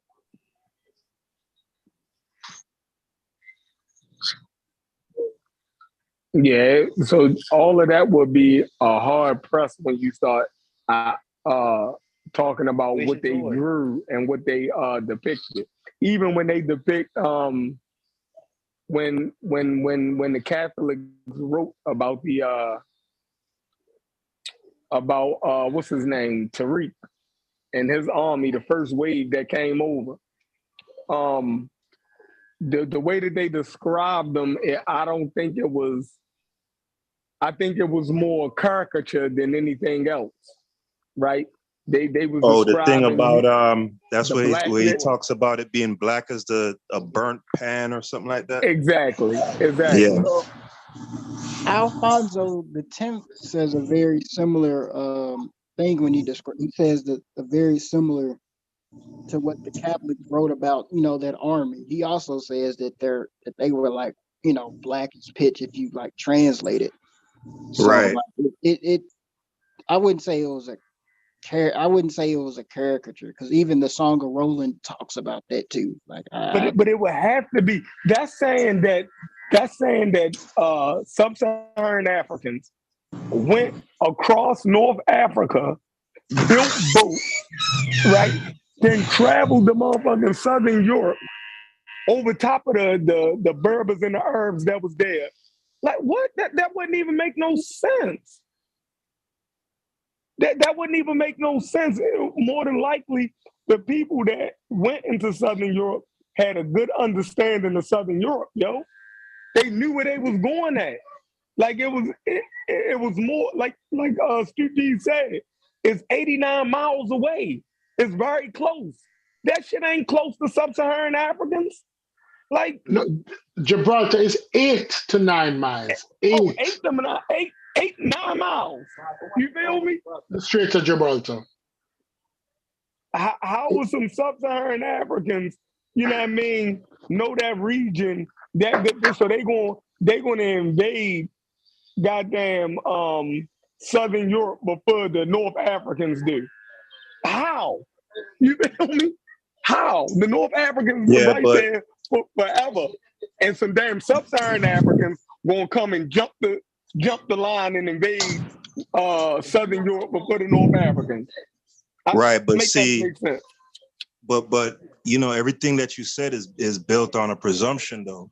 And that presumption might very well be correct. You get what I'm saying, Chef? But it may very well not be, you know, because I've heard Dana Marniche, and that probably would be her most controversial talking point. She says like the recent North Africans, like how they look in terms of visage, like you know, I always use French Montana. He always comes to my mind for some reason.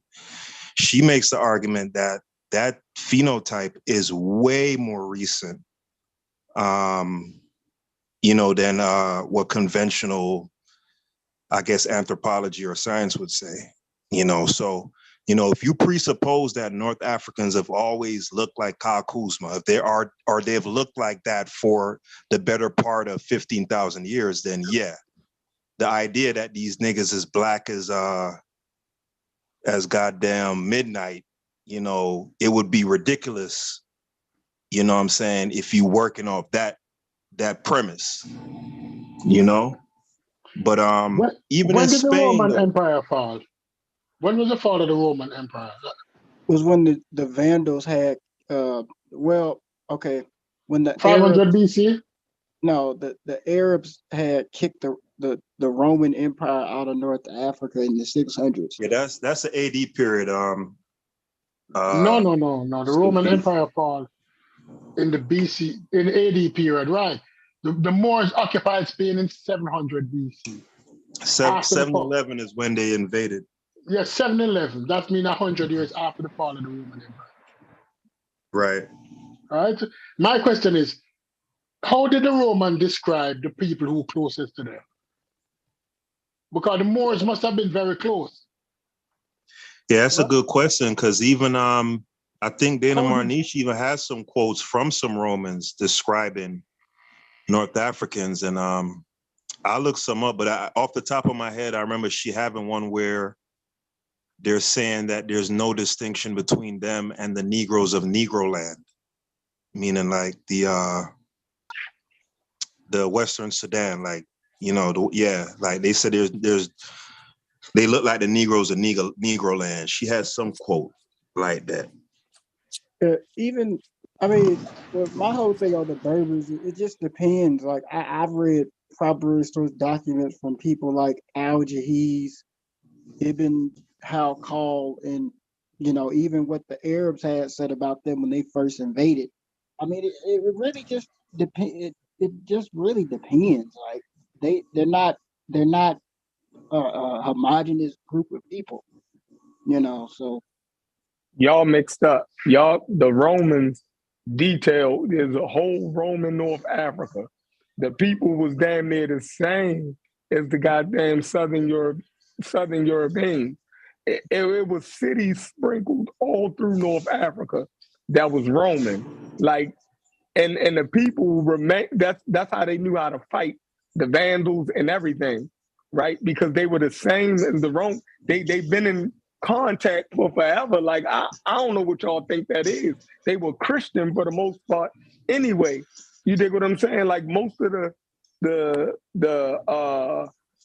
those North African church fathers and stuff, you know, that we call, you know, African, they were basically Romans, right? Roman. And yeah, like, so I don't know what y'all How long saying, were the yo. Romans there, Chef? Do you know? In North Africa? Yeah. From the time of the Greeks. no, Romans they had came up until when Hannibal killed himself. That's when they were able to put a foothold on North Africa. So after he died, up until like the AD period, that's how long they were there. Like they fought the Arabs that fought You gotta wait till we get there, okay? the North Africans, right? All the way across North Africa. Like it wasn't just an easy sweep of the North Africans. These people knew how to fight. They were Roman trained fighters. Like, you know, they had cavalry. They had the same armament as the goddamn Arabs. You know, they was a contemporary, you know, army. They had cities.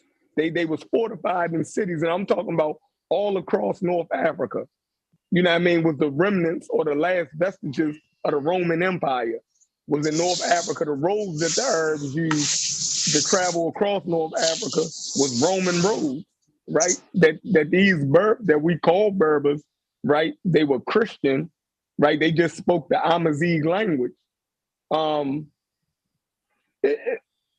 Like it wasn't Black Africa. Like, so that's my point. Like, Yeah, and that's the other thing. It can be African, but it's not Black Africa. You know, that's the other thing too. I don't know if like even back then they just had it up for Black folk, because even in Spain today, they have a festival in a part of Spain where they celebrate expelling the Moors, right?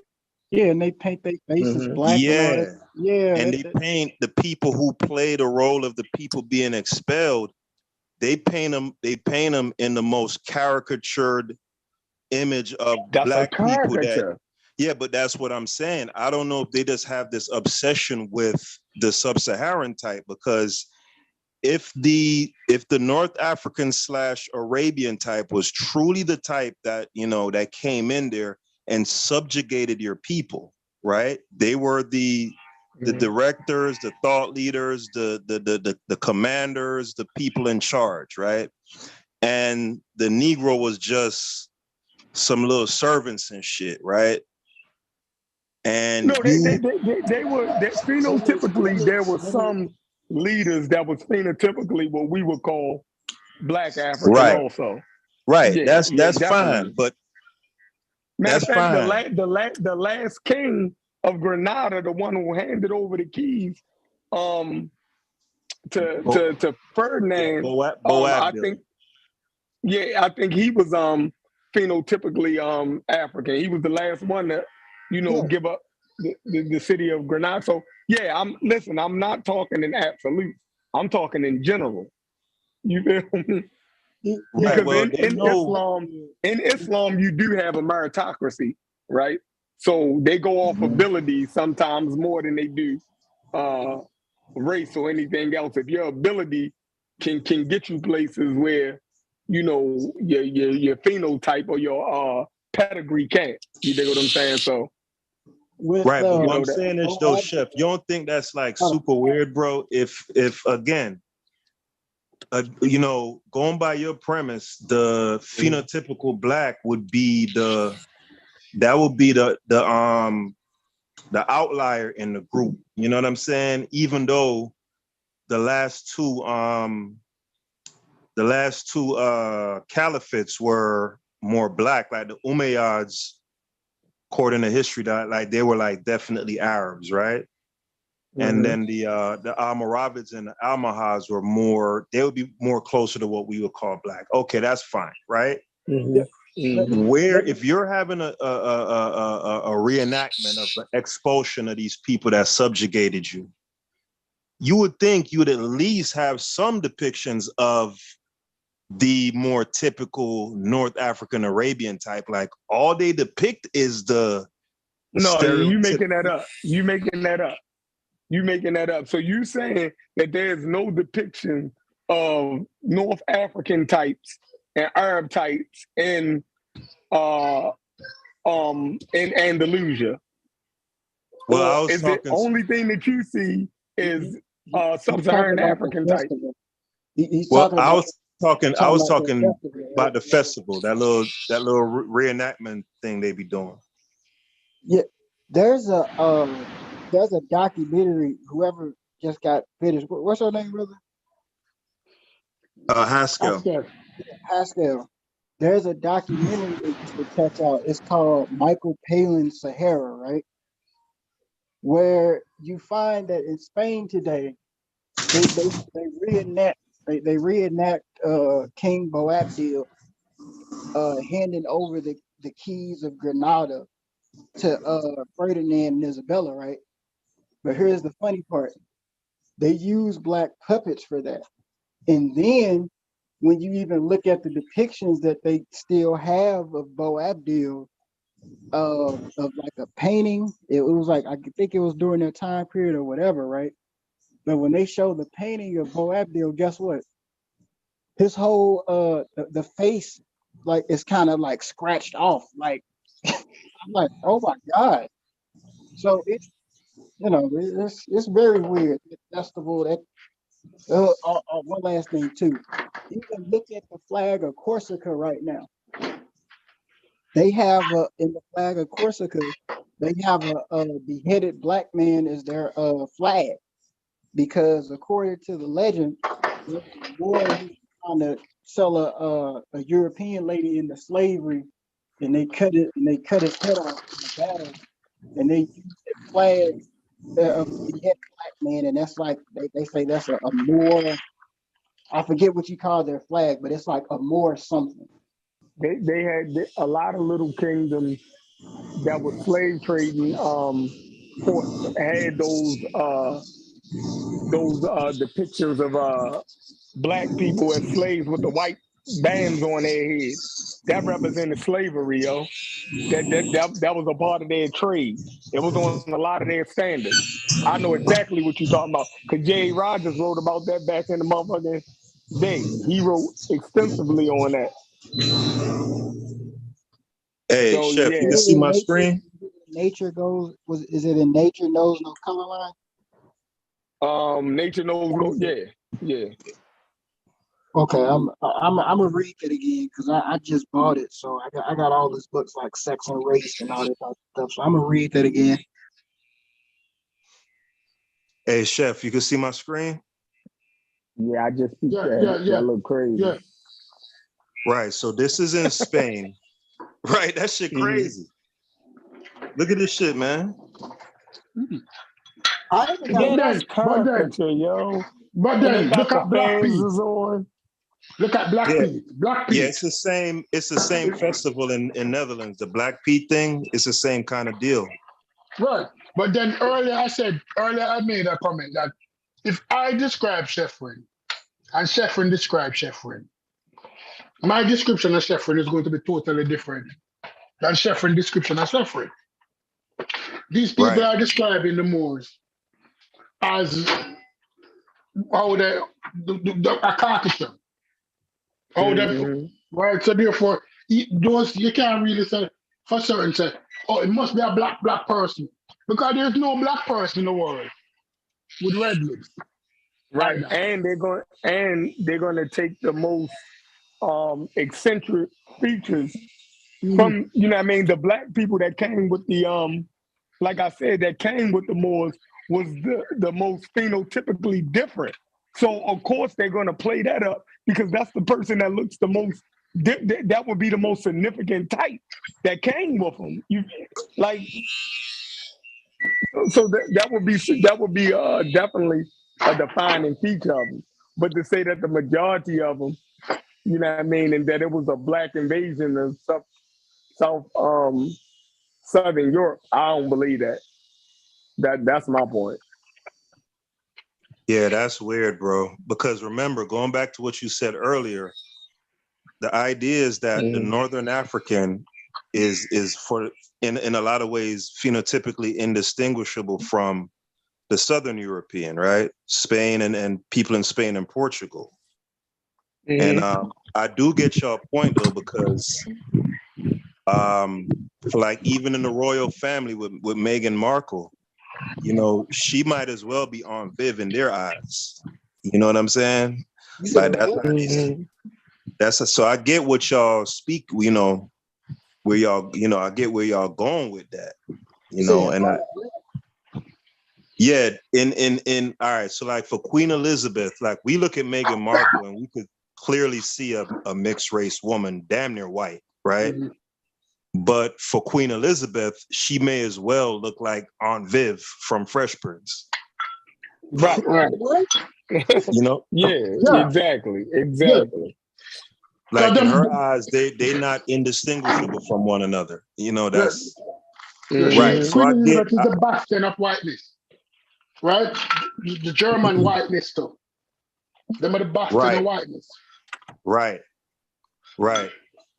right? Them, Because even in you know, like Darwin and them and Galton and is it Galton, his cousin, whoever his cousin was, Dalton. in Mhm. eugenics, they put the Southern European below the Germanic white people. mhm. You know what I'm saying? Like the Germanic white folks are considered to be the pure, you know what I'm saying? The purest of white. And Right. Queen Elizabeth is German descent. And all of the royals are of German descent. They can trace back the ancestry to two German people. All of them. And I think it goes back to our belief that the North African somehow didn't change in the recent history. Like that all of Africa was Black Africa in history, and then white people from Southern Europe and Asians from Western Asia came in and changed the phenotype of these people. So just like the Egyptians, they Mhm. don't, according to us, don't share the same phenotype that they did in their historical heyday. So we're basically say the same thing about the Moors that's on a complete side, on the other side of Africa. You feel me? We're saying that, Southern Europeans and them recently changed their phenotype. You feel me? Like they are new people. Like, and that's crazy to say that. You know what I mean? Without the proof of that. You know what I mean? Like it's still the culture is still what it is. They still have the show me the Black culture that existed in North Africa. Oscar, allow me to share the screen, please. Go ahead. Yeah. All right, hold on.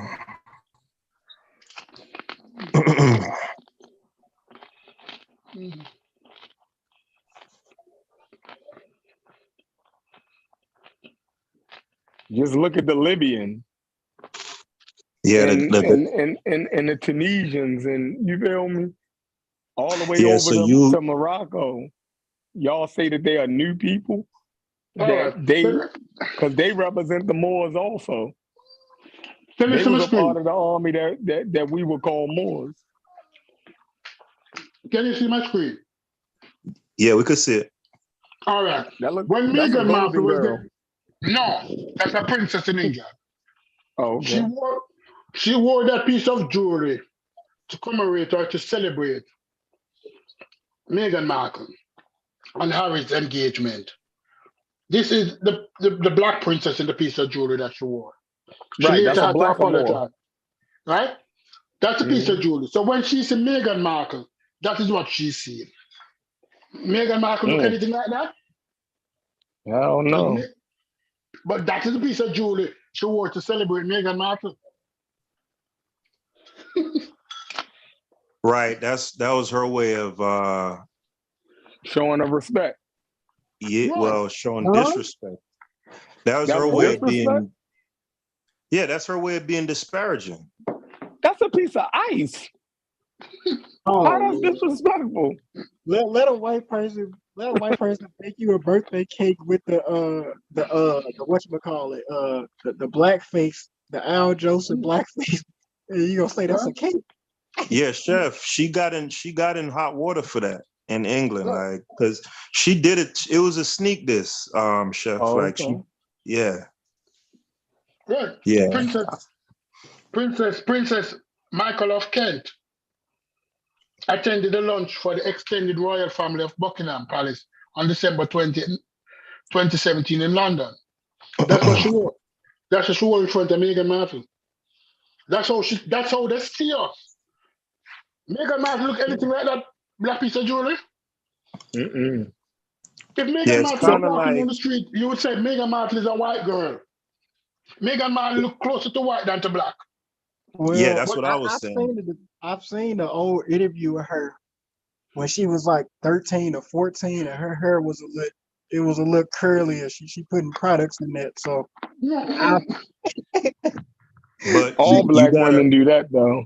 but So you that gotta ain't me. understand that for you them got is it's the same sentiment that brought about the one drop rule.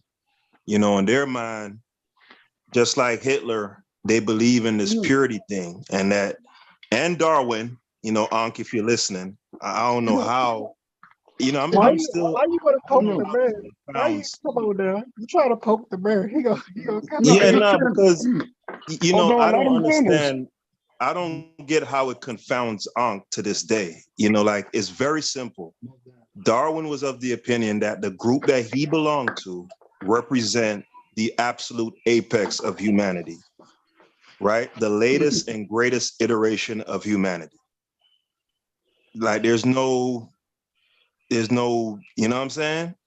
I mean, Like, Darwin and all the other Europeans of that time were products of their time, but a lot of the stuff that Darwin, we can't throw away what Darwin did in terms of, like, as you said, yeah, I don't eugenics, know right? With why. him being a eugenicist, but I Yeah, mean, I he's don't, still a scientist that talked about evolution and yeah, so. I So don't know why with like black folks, especially, right?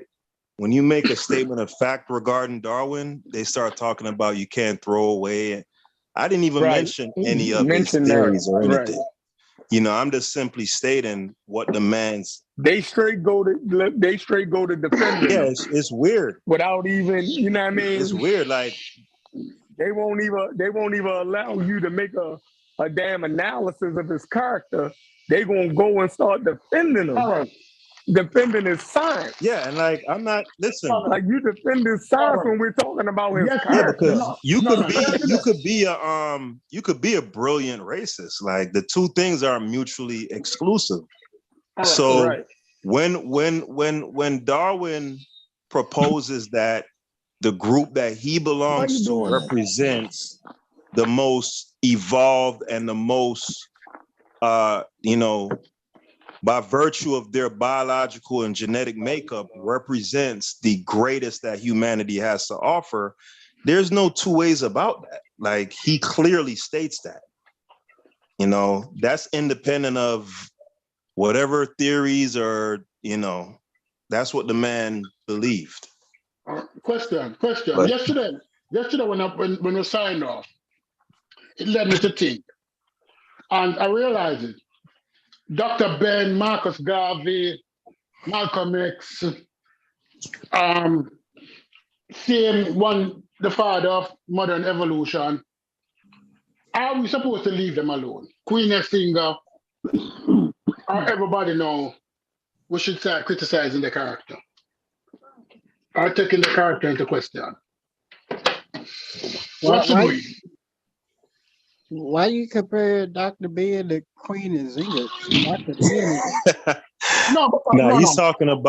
he's talking about just assessing our heroes' character. Like how much should we Find the movie and watch the movie. like how much should that factor into how we see them, as historical figures? I mean, That's what he's getting at. Huey B. Newton was like a drug addict, towards the end of his life. Did we throw him away for, being a drug addict? But he still made the, Black Panthers. I don't know. We can't really be doing that for real when it comes to our people. We can't do that. Cause then we're gonna go into that cancel culture thing, and we ain't gonna have nobody left.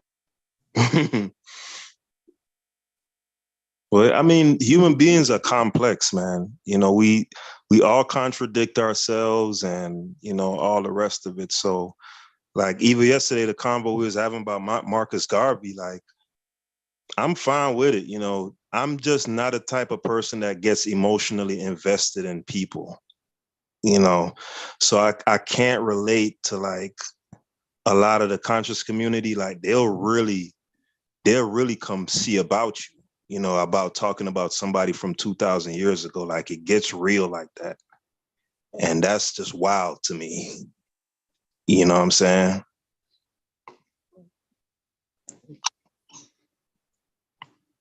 I mean, if the people of the conscious community act like that, I mean, that's their problem. But it's like at the same time, I look at it like, you know, like if I get like, let me give an example. If I got a friend of mine, right?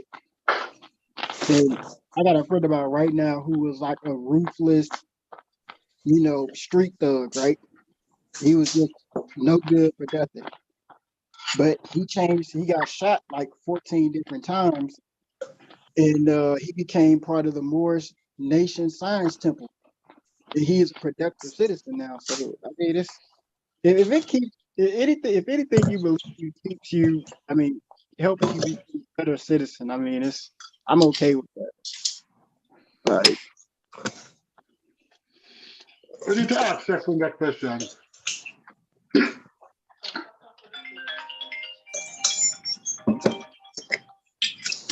Yeah, man, but back to that Moorish, the Moorish subject, man. That's why I think, because I think that would trip Chef out, bro. If he was to hear how Dana Marniche coming, because she straight up say like the way our North Africans look today is of a recent amalgamation of invading Romans and Arabs. You know what I'm saying? That's how she coming. No, So that's why I think she, huh? But something that tells us that the DNA don't add up that way.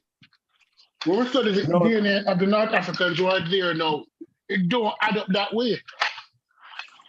Yeah, I mean, again, you know, with ancestral DNA, I keep saying it.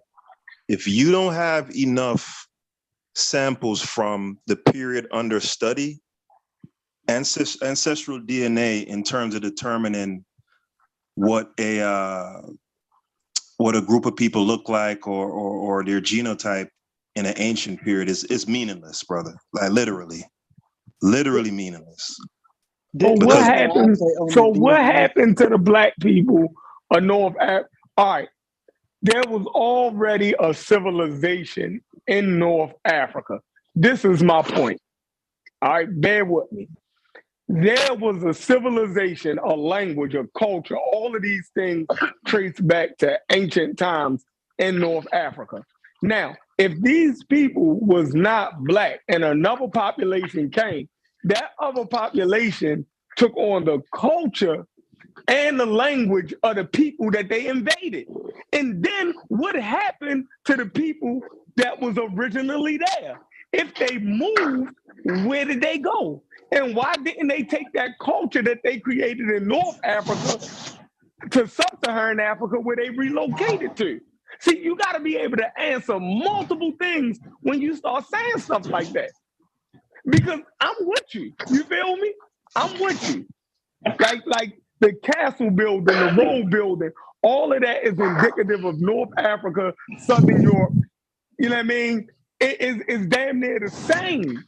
So it's like saying that either the North Africans that was black created the culture in North Africa and then went to Southern Europe and created that culture also, then came back to North Africa and waited for white people to move to Southern Europe and then move to North Africa to supplant them.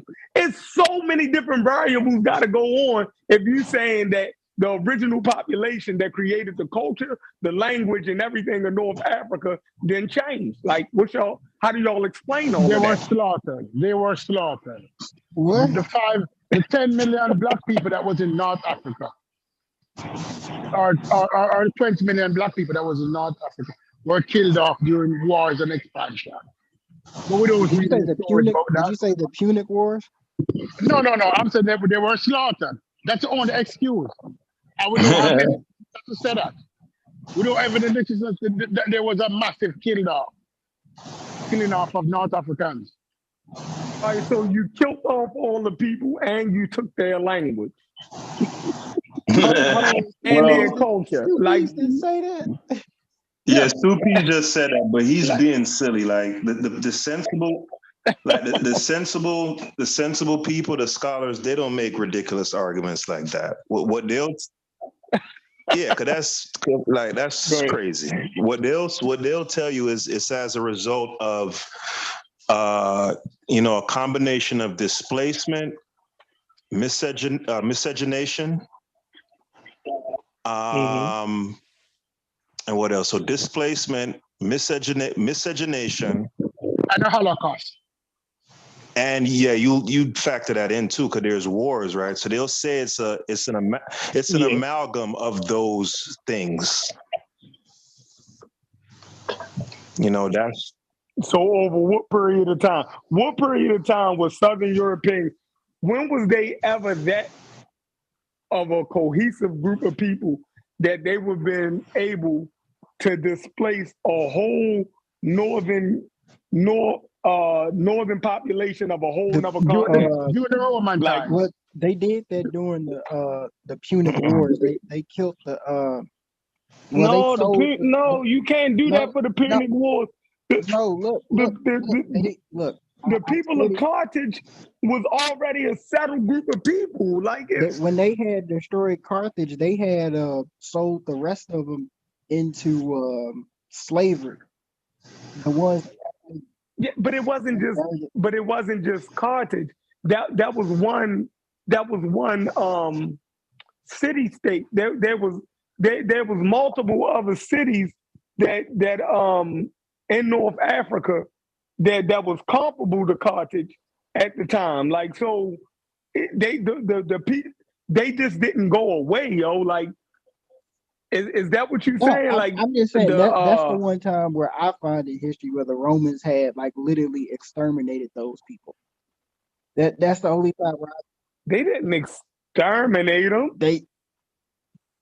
To burn a city. You saying they exterminated the Carthaginian people, the Phoenicians? like they didn't get rid of those people?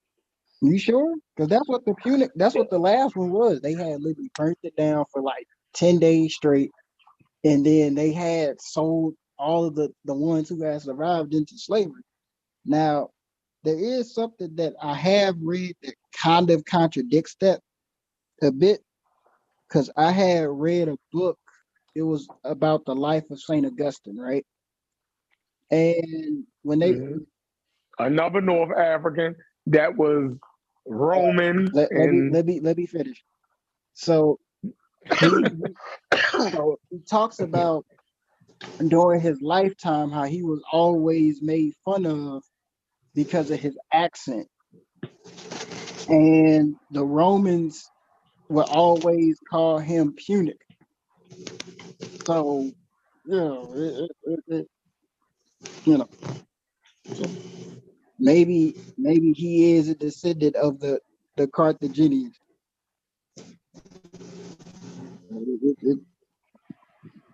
Right? Go ahead. Because Reggie's going to come up with that argument that the people in Egypt were displaced. Hey, but Soupies, you know what's crazy? Reggie will make the argument that should happen in Egypt, but it ain't happening in the Maghreb. Right. That shit are confusing to me, yo. These niggas is confusing to me because they want Egypt more than they want motherfucking Algeria and Tunisia. They don't give a fuck about none of that shit. That's my thing. If we look at the people in Morocco, the people in Algeria, the people in Libya, right? Why they're going to look one way, yet see the people in Egypt is going to look another way. Exactly. It's like we're coming across the line. We're drawing a straight line across Northern Africa. I will start with Algeria, Morocco, Libya. I will say all of those people are Mediterranean looking people, but the people in Egypt Sudanese looking people. That's what we're saying. Yeah, they confused, bro. You know, That's but yeah, that's the basic point. When I seen them going on, because all right, in the black community, right, in the conscious community, all of the elders and the teachers taught that North African civilizations was black at first. So that includes Egypt and Libya. No, they never really talked about Libya. Well, they do because I guess they say Hannibal was black, right? So if you say Hannibal was black, then you're saying that the ancient Carthaginians was black, right? And then when you get to more recent times, the Moors. So all of these great civilizations of North Africa was black, right? When they started beefing with the Moors or the Moor Science Temple, they went against the whole thing with the black Moors shit. And they said none of that shit was true. Y'all remember that shit? yeah, Reggie had a whole debate. Like, it was crazy to Exactly. me. And they went and they showed motherfucking the historically, they showed genetically, right? Yeah. All of the shit that they throw out now when it comes to Egypt. Yep, They Reggie use was that shit talking as a about battering how. ram. Go ahead. Yeah, no, I was gonna say, sorry to cut you off, Chef, but Reggie was going in. He was like, "Oh yeah, the Moors' DNA is Neanderthal, and it got this percentage and that percentage." Yeah, they crazy, bro. Yeah. They But when they crazy. get to Egypt, they forget all of that shit, right? Yeah. Egypt is different, right? Like I said, all of the scholars, right, from the 80s and 90s taught that the Moors was black. They did. The same way all of them taught that Egypt was black in its heyday. You feel me? And that all of North Africa was changed by invading groups, right? And the culture, the religion, all of that shit was changed. Same thing that was taught about Morocco, about the Moors, was taught about Egypt. You dig what I'm saying? So we know if we're using that logic, like Haskell just said, if you draw a line across North Africa, right, you would think that those people would be phenotypically pretty much the same. Like Libya is right now. Why don't we claim Libya? Why don't we? You know what I mean? What's the issue? Why we don't ever say, yeah, Libya was the black land? We don't say that shit. Them niggas ain't got no pyramid, Chef. They ain't got shit over there. Since the Moors went into Spain and white people recognized that Moorish invasion, now all black people, the Moors was black. Like it's a sickness, yo. The shit is a sickness, yo. But that's just me. You know what I mean? Sheffrey, you said Go ahead. something a while ago that touched me. The Mhm. building technologies that the Mediterraneans and the Southern European use. Do we find it in West Africa? No, that's my thing. So if the Moors came from sub-Saharan Africa or whatever, right? How would they go to North Africa, create and Southern Europe and create a civilization that they didn't have? You know what I mean? It's the same. It's the same argument that we use when you know the brilliant argument that Unc and them use when they say that we know that that Asians didn't build Egypt because you know the The Mustafas. technology to build it's not the same culture, right? Right. Like they're saying that motherfucking Jews and them came to Africa and created a civilization better than they had at home. So I'm totally with y'all. So we know that they wasn't Western Asians. Fine. You feel me? But the same thing goes for motherfucking the Moors. Why would these black people go to Southern Europe and North Africa and create a civilization, you know what I mean, and a language that they didn't have at home? Like, what part am I missing? I know I'm missing something. But you know, at the same time, too, Chef, like as far as like the palaces and stuff you see at Seville and Cordoba and all that, Mhm. you don't really see that in North Africa either. That's the weirdest thing, you know. So I don't know if because I know Lane Poole, he makes the argument that you know, in Yeah, that but no, you do see you see it you see it in Baghdad, right? yeah, but I said You, North you Africa though. yeah, but No, remember you do see that in North Africa because according to Basil Davidson, in this documentary, The Africans, he talks about Cairo. He says that Cairo became the jewel of Islam in the 7th century. So you see, and it's Islamic architecture as well. It's Islamic yeah, architecture. but that's what he's saying though, Adrian. Yeah. That's You not do Black Africa, yo. Like Yeah, so. we talking about well, I'm talking about the Maghreb. You know, I do know like they have some structures that are kind of like, you know, have certain little elements, but the stuff that they was building in like Seville and shit, that shit was exquisite, bro. Exquisite, right? They had more money there though, right? So, and it was part of the expansion of the Islamic Empire being ruled from Egypt and then Baghdad. So it was a lot of Right. fucking money. You dig what I'm Right. saying? yeah. And, Yeah, and, because and they it was even the had extension. Comes from Ghana too. they even had the street lights, the lamps. You know what I'm saying? Like the streets was lit up and shit. Yeah, So so like, that's my thing. Why didn't the Black Africans come back to Africa and create that at home? Like it would have been a waste of time of them creating all that shit in Southern Europe, but don't create none of the shit at home. Like, so they wasn't talking to their people no more once they went to motherfucking Spain. They what, you feel me? Like they didn't go back home. They didn't. What happened? he said, "What happened?" What happened? I mean, look, when the English and the Spanish set up colonies over here, right, in the New World, they were still talking to their colonial masters, right?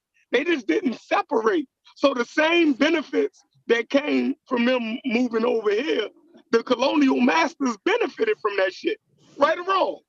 The sugar, the cotton, all of the shit, they benefited off of it. Like, why didn't sub-Saharan Africa benefit from the occupation of Andalusia? That's just a question. You know what I mean? Listen, I don't expect they the didn't write answer. letters back home. You know what I mean? They had no connection with home. So when they Yeah, went but into Spain, you got to remember, guys. The argument would be is that the Northern Africans were approximate to sub-Saharans in terms of visage or phenotype, but they weren't sub-Saharan. That would be the argument. You get what I'm saying? Mm-hmm. Yeah. So Yeah, that's a fact. Well, yeah, That's a fact. That's what they gonna say, but they got to prove right. that. I mean, let, that's the only thing. That's the only plausible argument you could make.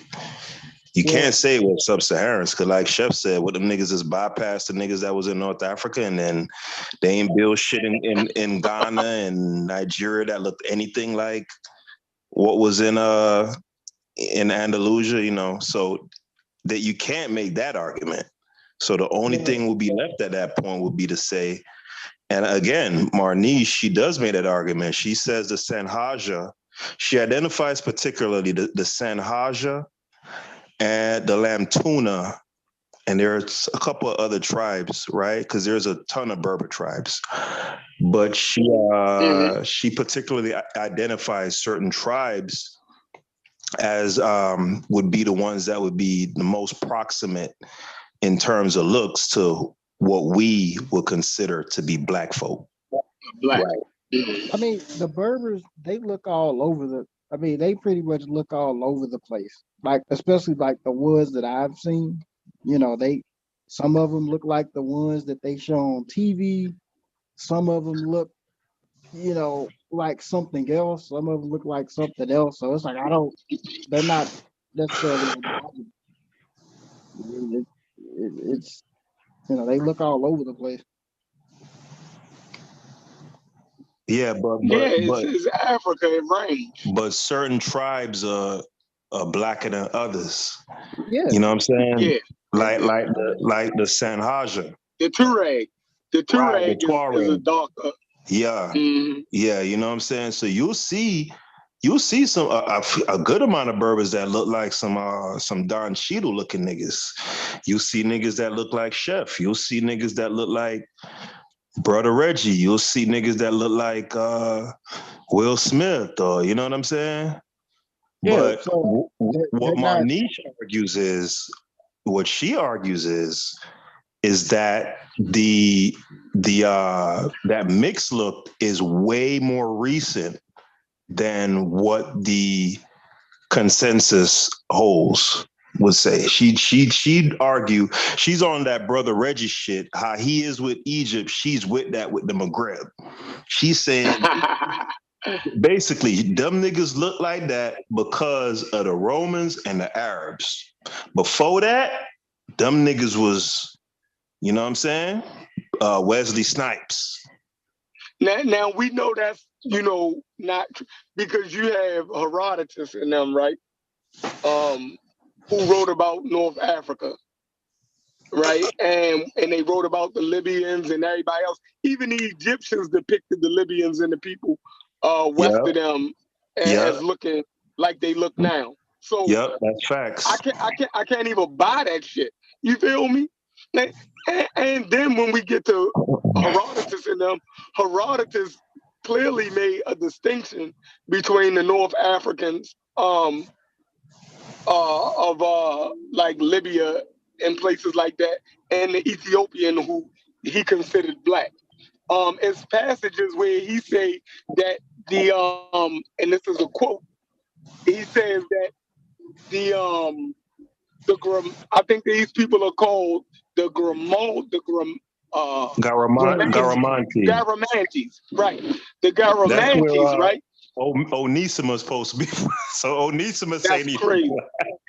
Now look, the Garamantes. Now think about this. Herodotus said that the Garamantes hunt in their chariots, right?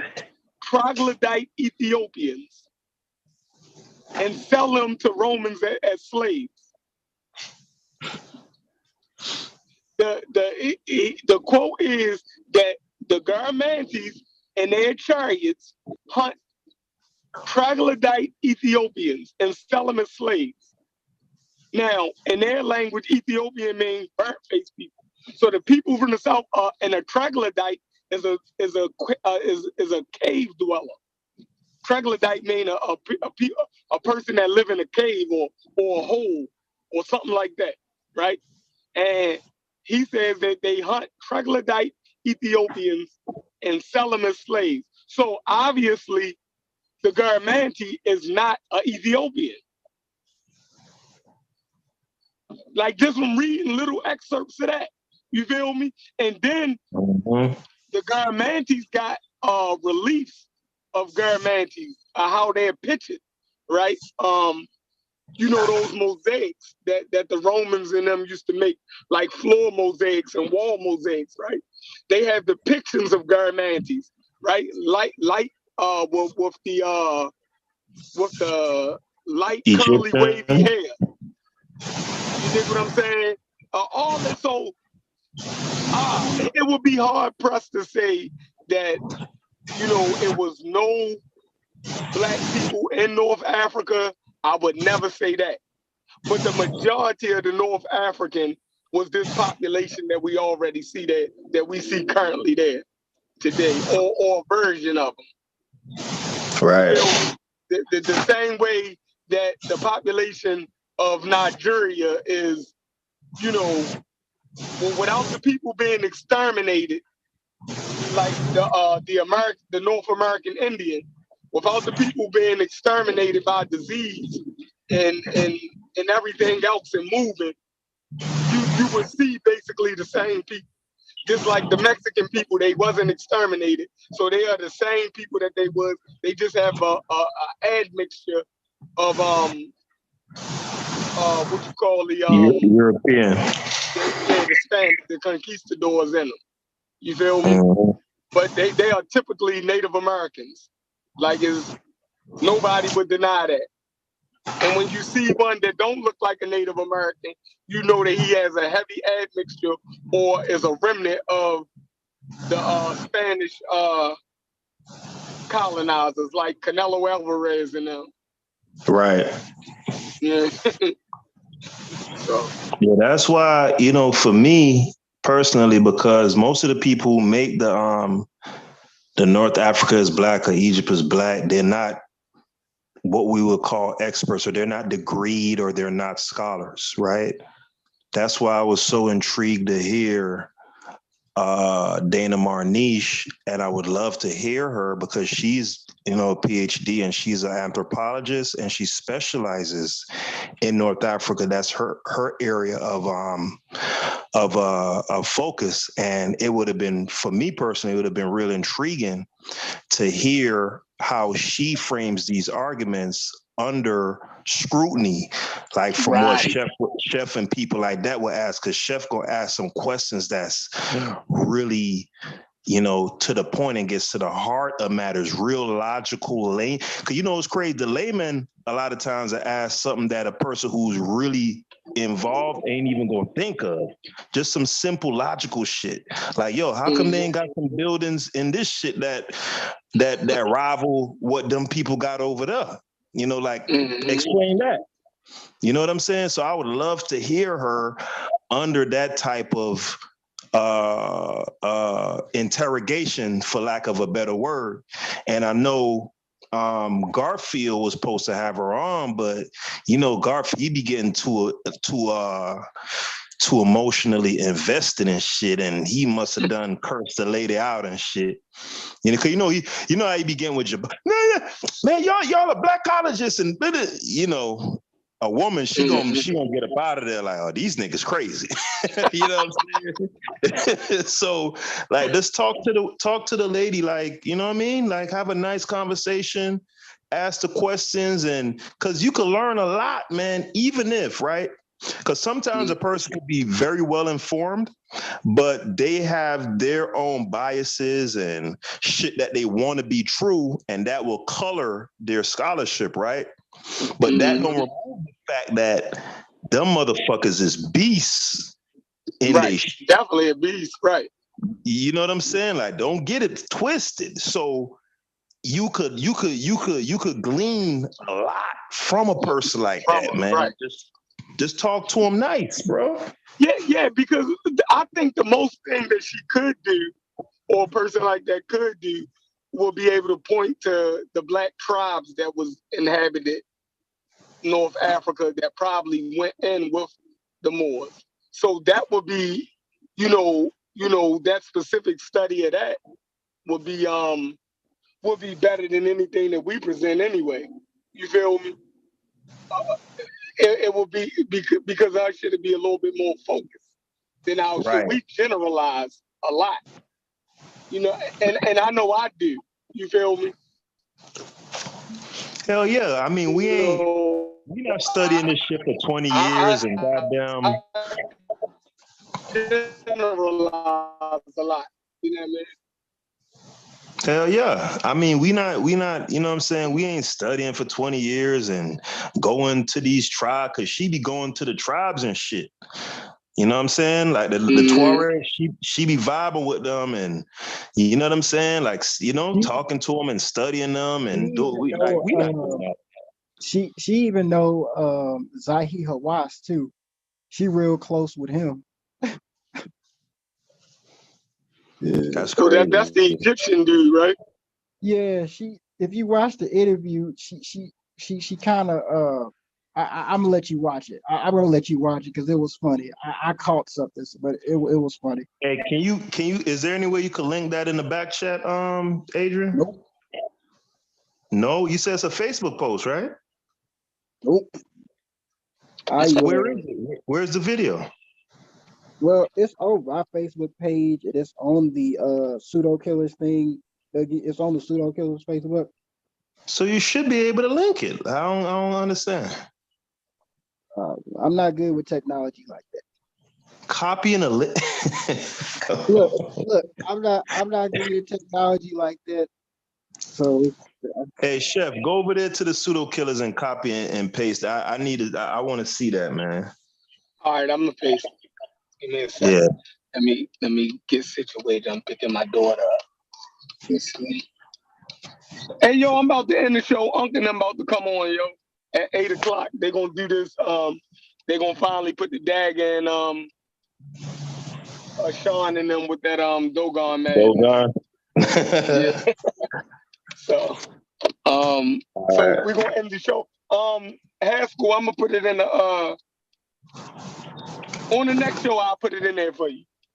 All right, bet it up, bro. All right, bro. All right, Out, y'all. chef. All right.